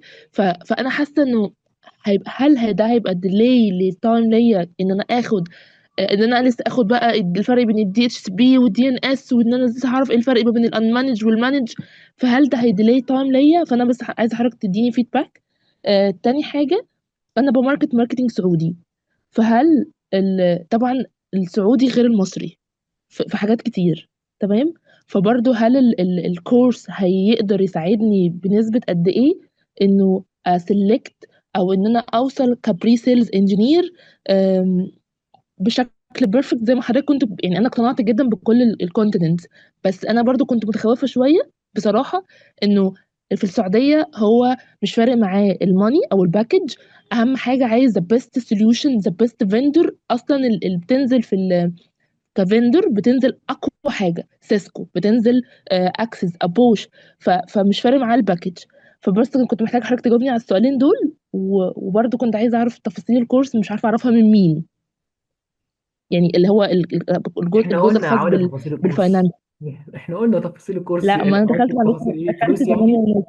دخلت 8 ونص. قصدك ايه في التفاصيل اه، تاني؟ الجزء الفاينانشال بالظبط. اه ماشي، دي مع عمر ايوه، يعني. الجزء المالي، الجزء الفاينانشال. لا دي مع عمر. طيب يا عمر موجود على الجروب؟ هو اللي بعت لكم لينك الجروب، لينك الويبينار. طيب، أوكي، تمام، ماشي، اوكي، انا منتظر من حضرتك تجاوبني على السؤالين. تمام. وانا بشكرك بص، جدا جدا، وبشكر باشمهندسة زينب. انت منورانا، انت منورانا. خلينا نبدأ من الآخر للأول. ناس كتير حضرت معايا في كل الكورسز اللي خلصتها، واللي شغالين فيها حتى في السوق السعودي. فهو مش بعيد عننا ولا حاجة، بالعكس. المواضيع قريبة جدا، واللي انت قلتيه ده حقيقي فعلا. الناس هناك بيهتم بالكواليتي، وفي منافسة أشد من مصر كمان، نتيجة إن السوق مفتوح جدا. فلما السوق يبقى مفتوح فهتلاقي فيه آه، ناس كتيرة داخلة من مختلف الجنسيات يعني. فده بيخلي المهندس اللي موجود يطور من نفسه، ويبقى قاري المشهد كامل. زي ما كنا بنقول من شوية، يعمل السوات اناليسيز على كل اوبورتينيتي على حدة. فدي احنا هنكون بنتكلم فيها على قد الايه السي تي في والنتورك اللي احنا بنتكلم بصددهم يعني. فدي كده اول جزئيه. تاني حاجه، انا دايما او قلت يعني في اول المحاضره، قلت ان احنا بندليفر نو هاو. بمعنى، انا مش بوعدك وعد باجي اقول لك تعالى انا هاخدك من ايدك هدخلك على الويب سايت بتاع هنوة، تعالى بقى بص، دوس هنا، دوس هنا، دوس هنا، احنا عملنا بيل اوف ماتيريال. لا، بس انا هقول لك ان النهارده هنعمل اكزامبل على مثلا على اكسس، على الويب سايت بتاع اكسس، ايه اهم التولز اللي ممكن تشتغل عليها. على الويب سايت بتاع هانوا، ايه اهم التولز اللي ممكن تشتغل عليها. اوكي، بحيث تبقى فاهم النو هاو. ليه؟ لان بمنتهى البساطه اكسس بتدي تريننج افضل من انا هديهولك عن اكسس ذات نفسها. عن اكسس ذات نفسها. هانوا هتديك تريننج افضل من ان انا هديهولك، او حتى سيسكو تديك تريننج افضل من المهندسه زينب هتديهول او تديها لك. اوكي. فانا مش بنقل لك براند وباجي انقله لك اللي هو زي ما هو كده، لا، انا بنقل نو هاو. بندليفر نوليدج، الكونسبت، المفاهيم الرئيسيه. باي ذا واي، انا عاوز اقول لك ان غالبيه مشاكلنا في المفاهيم الرئيسيه دي. دي كده تاني حاجة. تالت حاجة، هيتربط بالبيزنس. طبعا هيتربط بالبيزنس.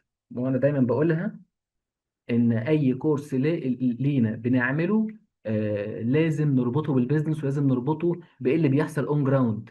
الكومبيتيشن فيها ايه، ازاي اقدر اكسب الديل دوت.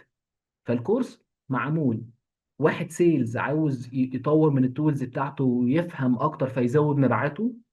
بري سيلز عاوز يتحرك اربع خمس ست خطوات لقدام، نتيجه ان هو يفهم البيج بيكتشر ويفهم السوليوشن. ويبقى كده كان قبل الكورس يفهم بس نتورك، فبقى النتورك سي في. فكده كانه زود سعره، كانه بقى شغال اتنين في واحد. مهندس سايت عاوز يابجريد نفسه ويبقى فاهم برضو التوتال سوليوشن عامل ازاي. ده كده نقدر نقدمه لك بمنتهى الوضوح يعني. واتمنى اكون اجابتي كده جاوبت على الاسئله بتاعتك بشكل مظبوط. شكرا يا باشمهندس جدا. منوراني منوراني. حد عنده استفسار تاني يا جماعة؟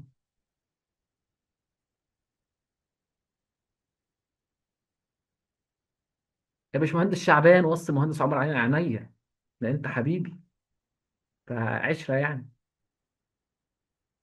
منورنا يا باشمهندس شعبان. حد عنده اي سؤال تاني او استفسار يا باشمهندسين؟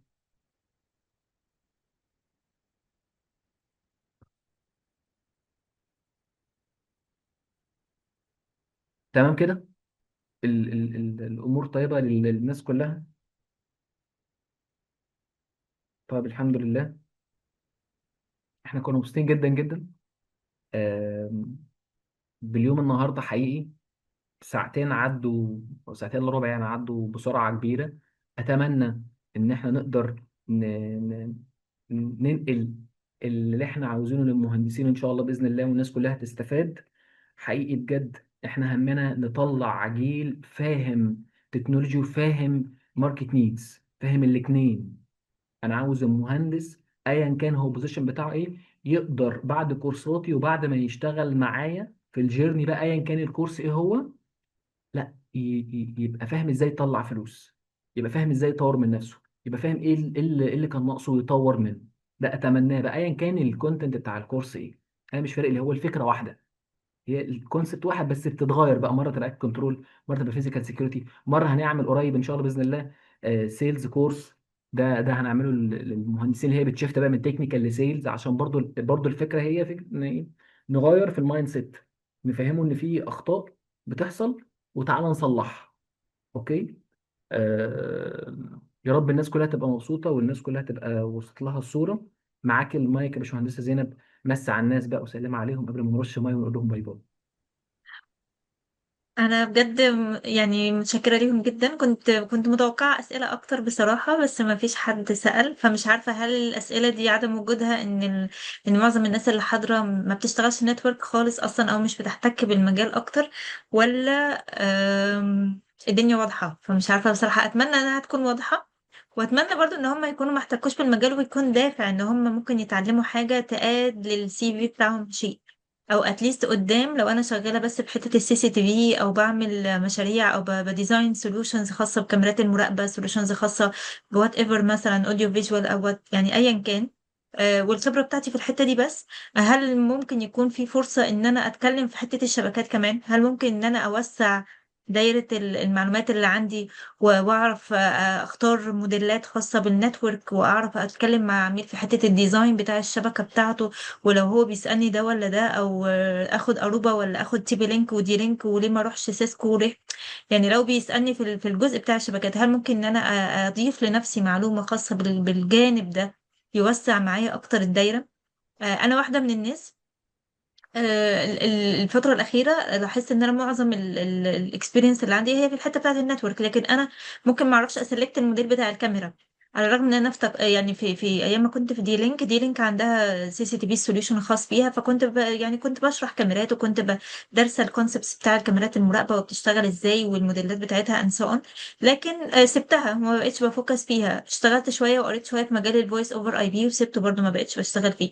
فبصراحه لقيت نفسي بعدت شويه عن التكنولوجيز دي، وما بقتش بميت بقى كل المعلومات بالتطور اللي احنا بنلاقيه بقى كل يوم. ده في تطور جديد وفي معلومات جديدة وفي اي اي طالع وتشات جي بي تي، وطفرة جينية فظيعة في الموديلات اللي بتطلع والتكنولوجي اللي بتتحدث كل فترة. فأنا شخصيا بدأت لا، أنا محتاجة إن أنا أرجع أذاكر تاني وأشوف الماركت فيه ايه. وعلشان أنا مش ببيع نتورك عشان خاطر بس كاميرات مراقبة، أو عشان خاطر النتورك في المطلق، لا. انا ببيع النتورك عشان السيرفيس بتاعت الكاستمر اللي هو عايز ينقلها توصل بشكل سليم، وتوصل بشكل كونسيستنت ستيبل والكلام ده كله. ف...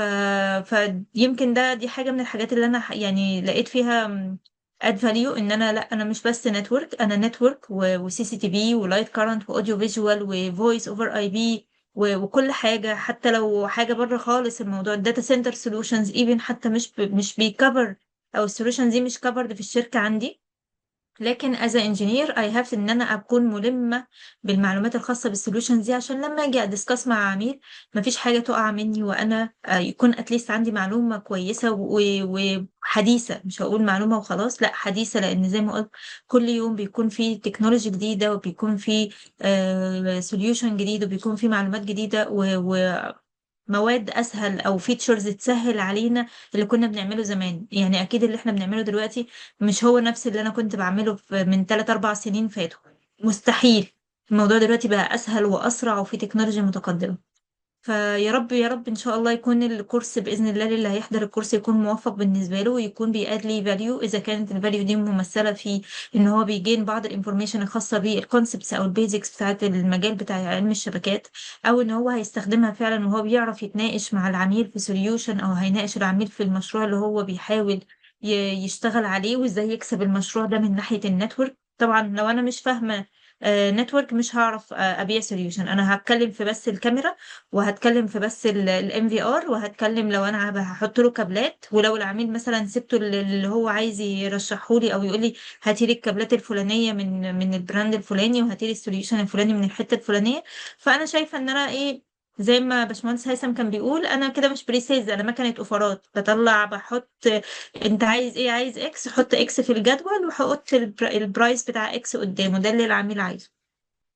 فلا، لو انا فاهم كويس وملم شويه بالمعلومات الخاصه بالتكنولوجي في كذا بقى كونسبت، مش بس يعني، حتى لو حضراتكم ما عندكمش فكره عن الفويس اوفر اي بي، نصيحه ليا او نصيحه ليكم مني ان انا محتاجه اقرا عن الفويس اوفر اي بي.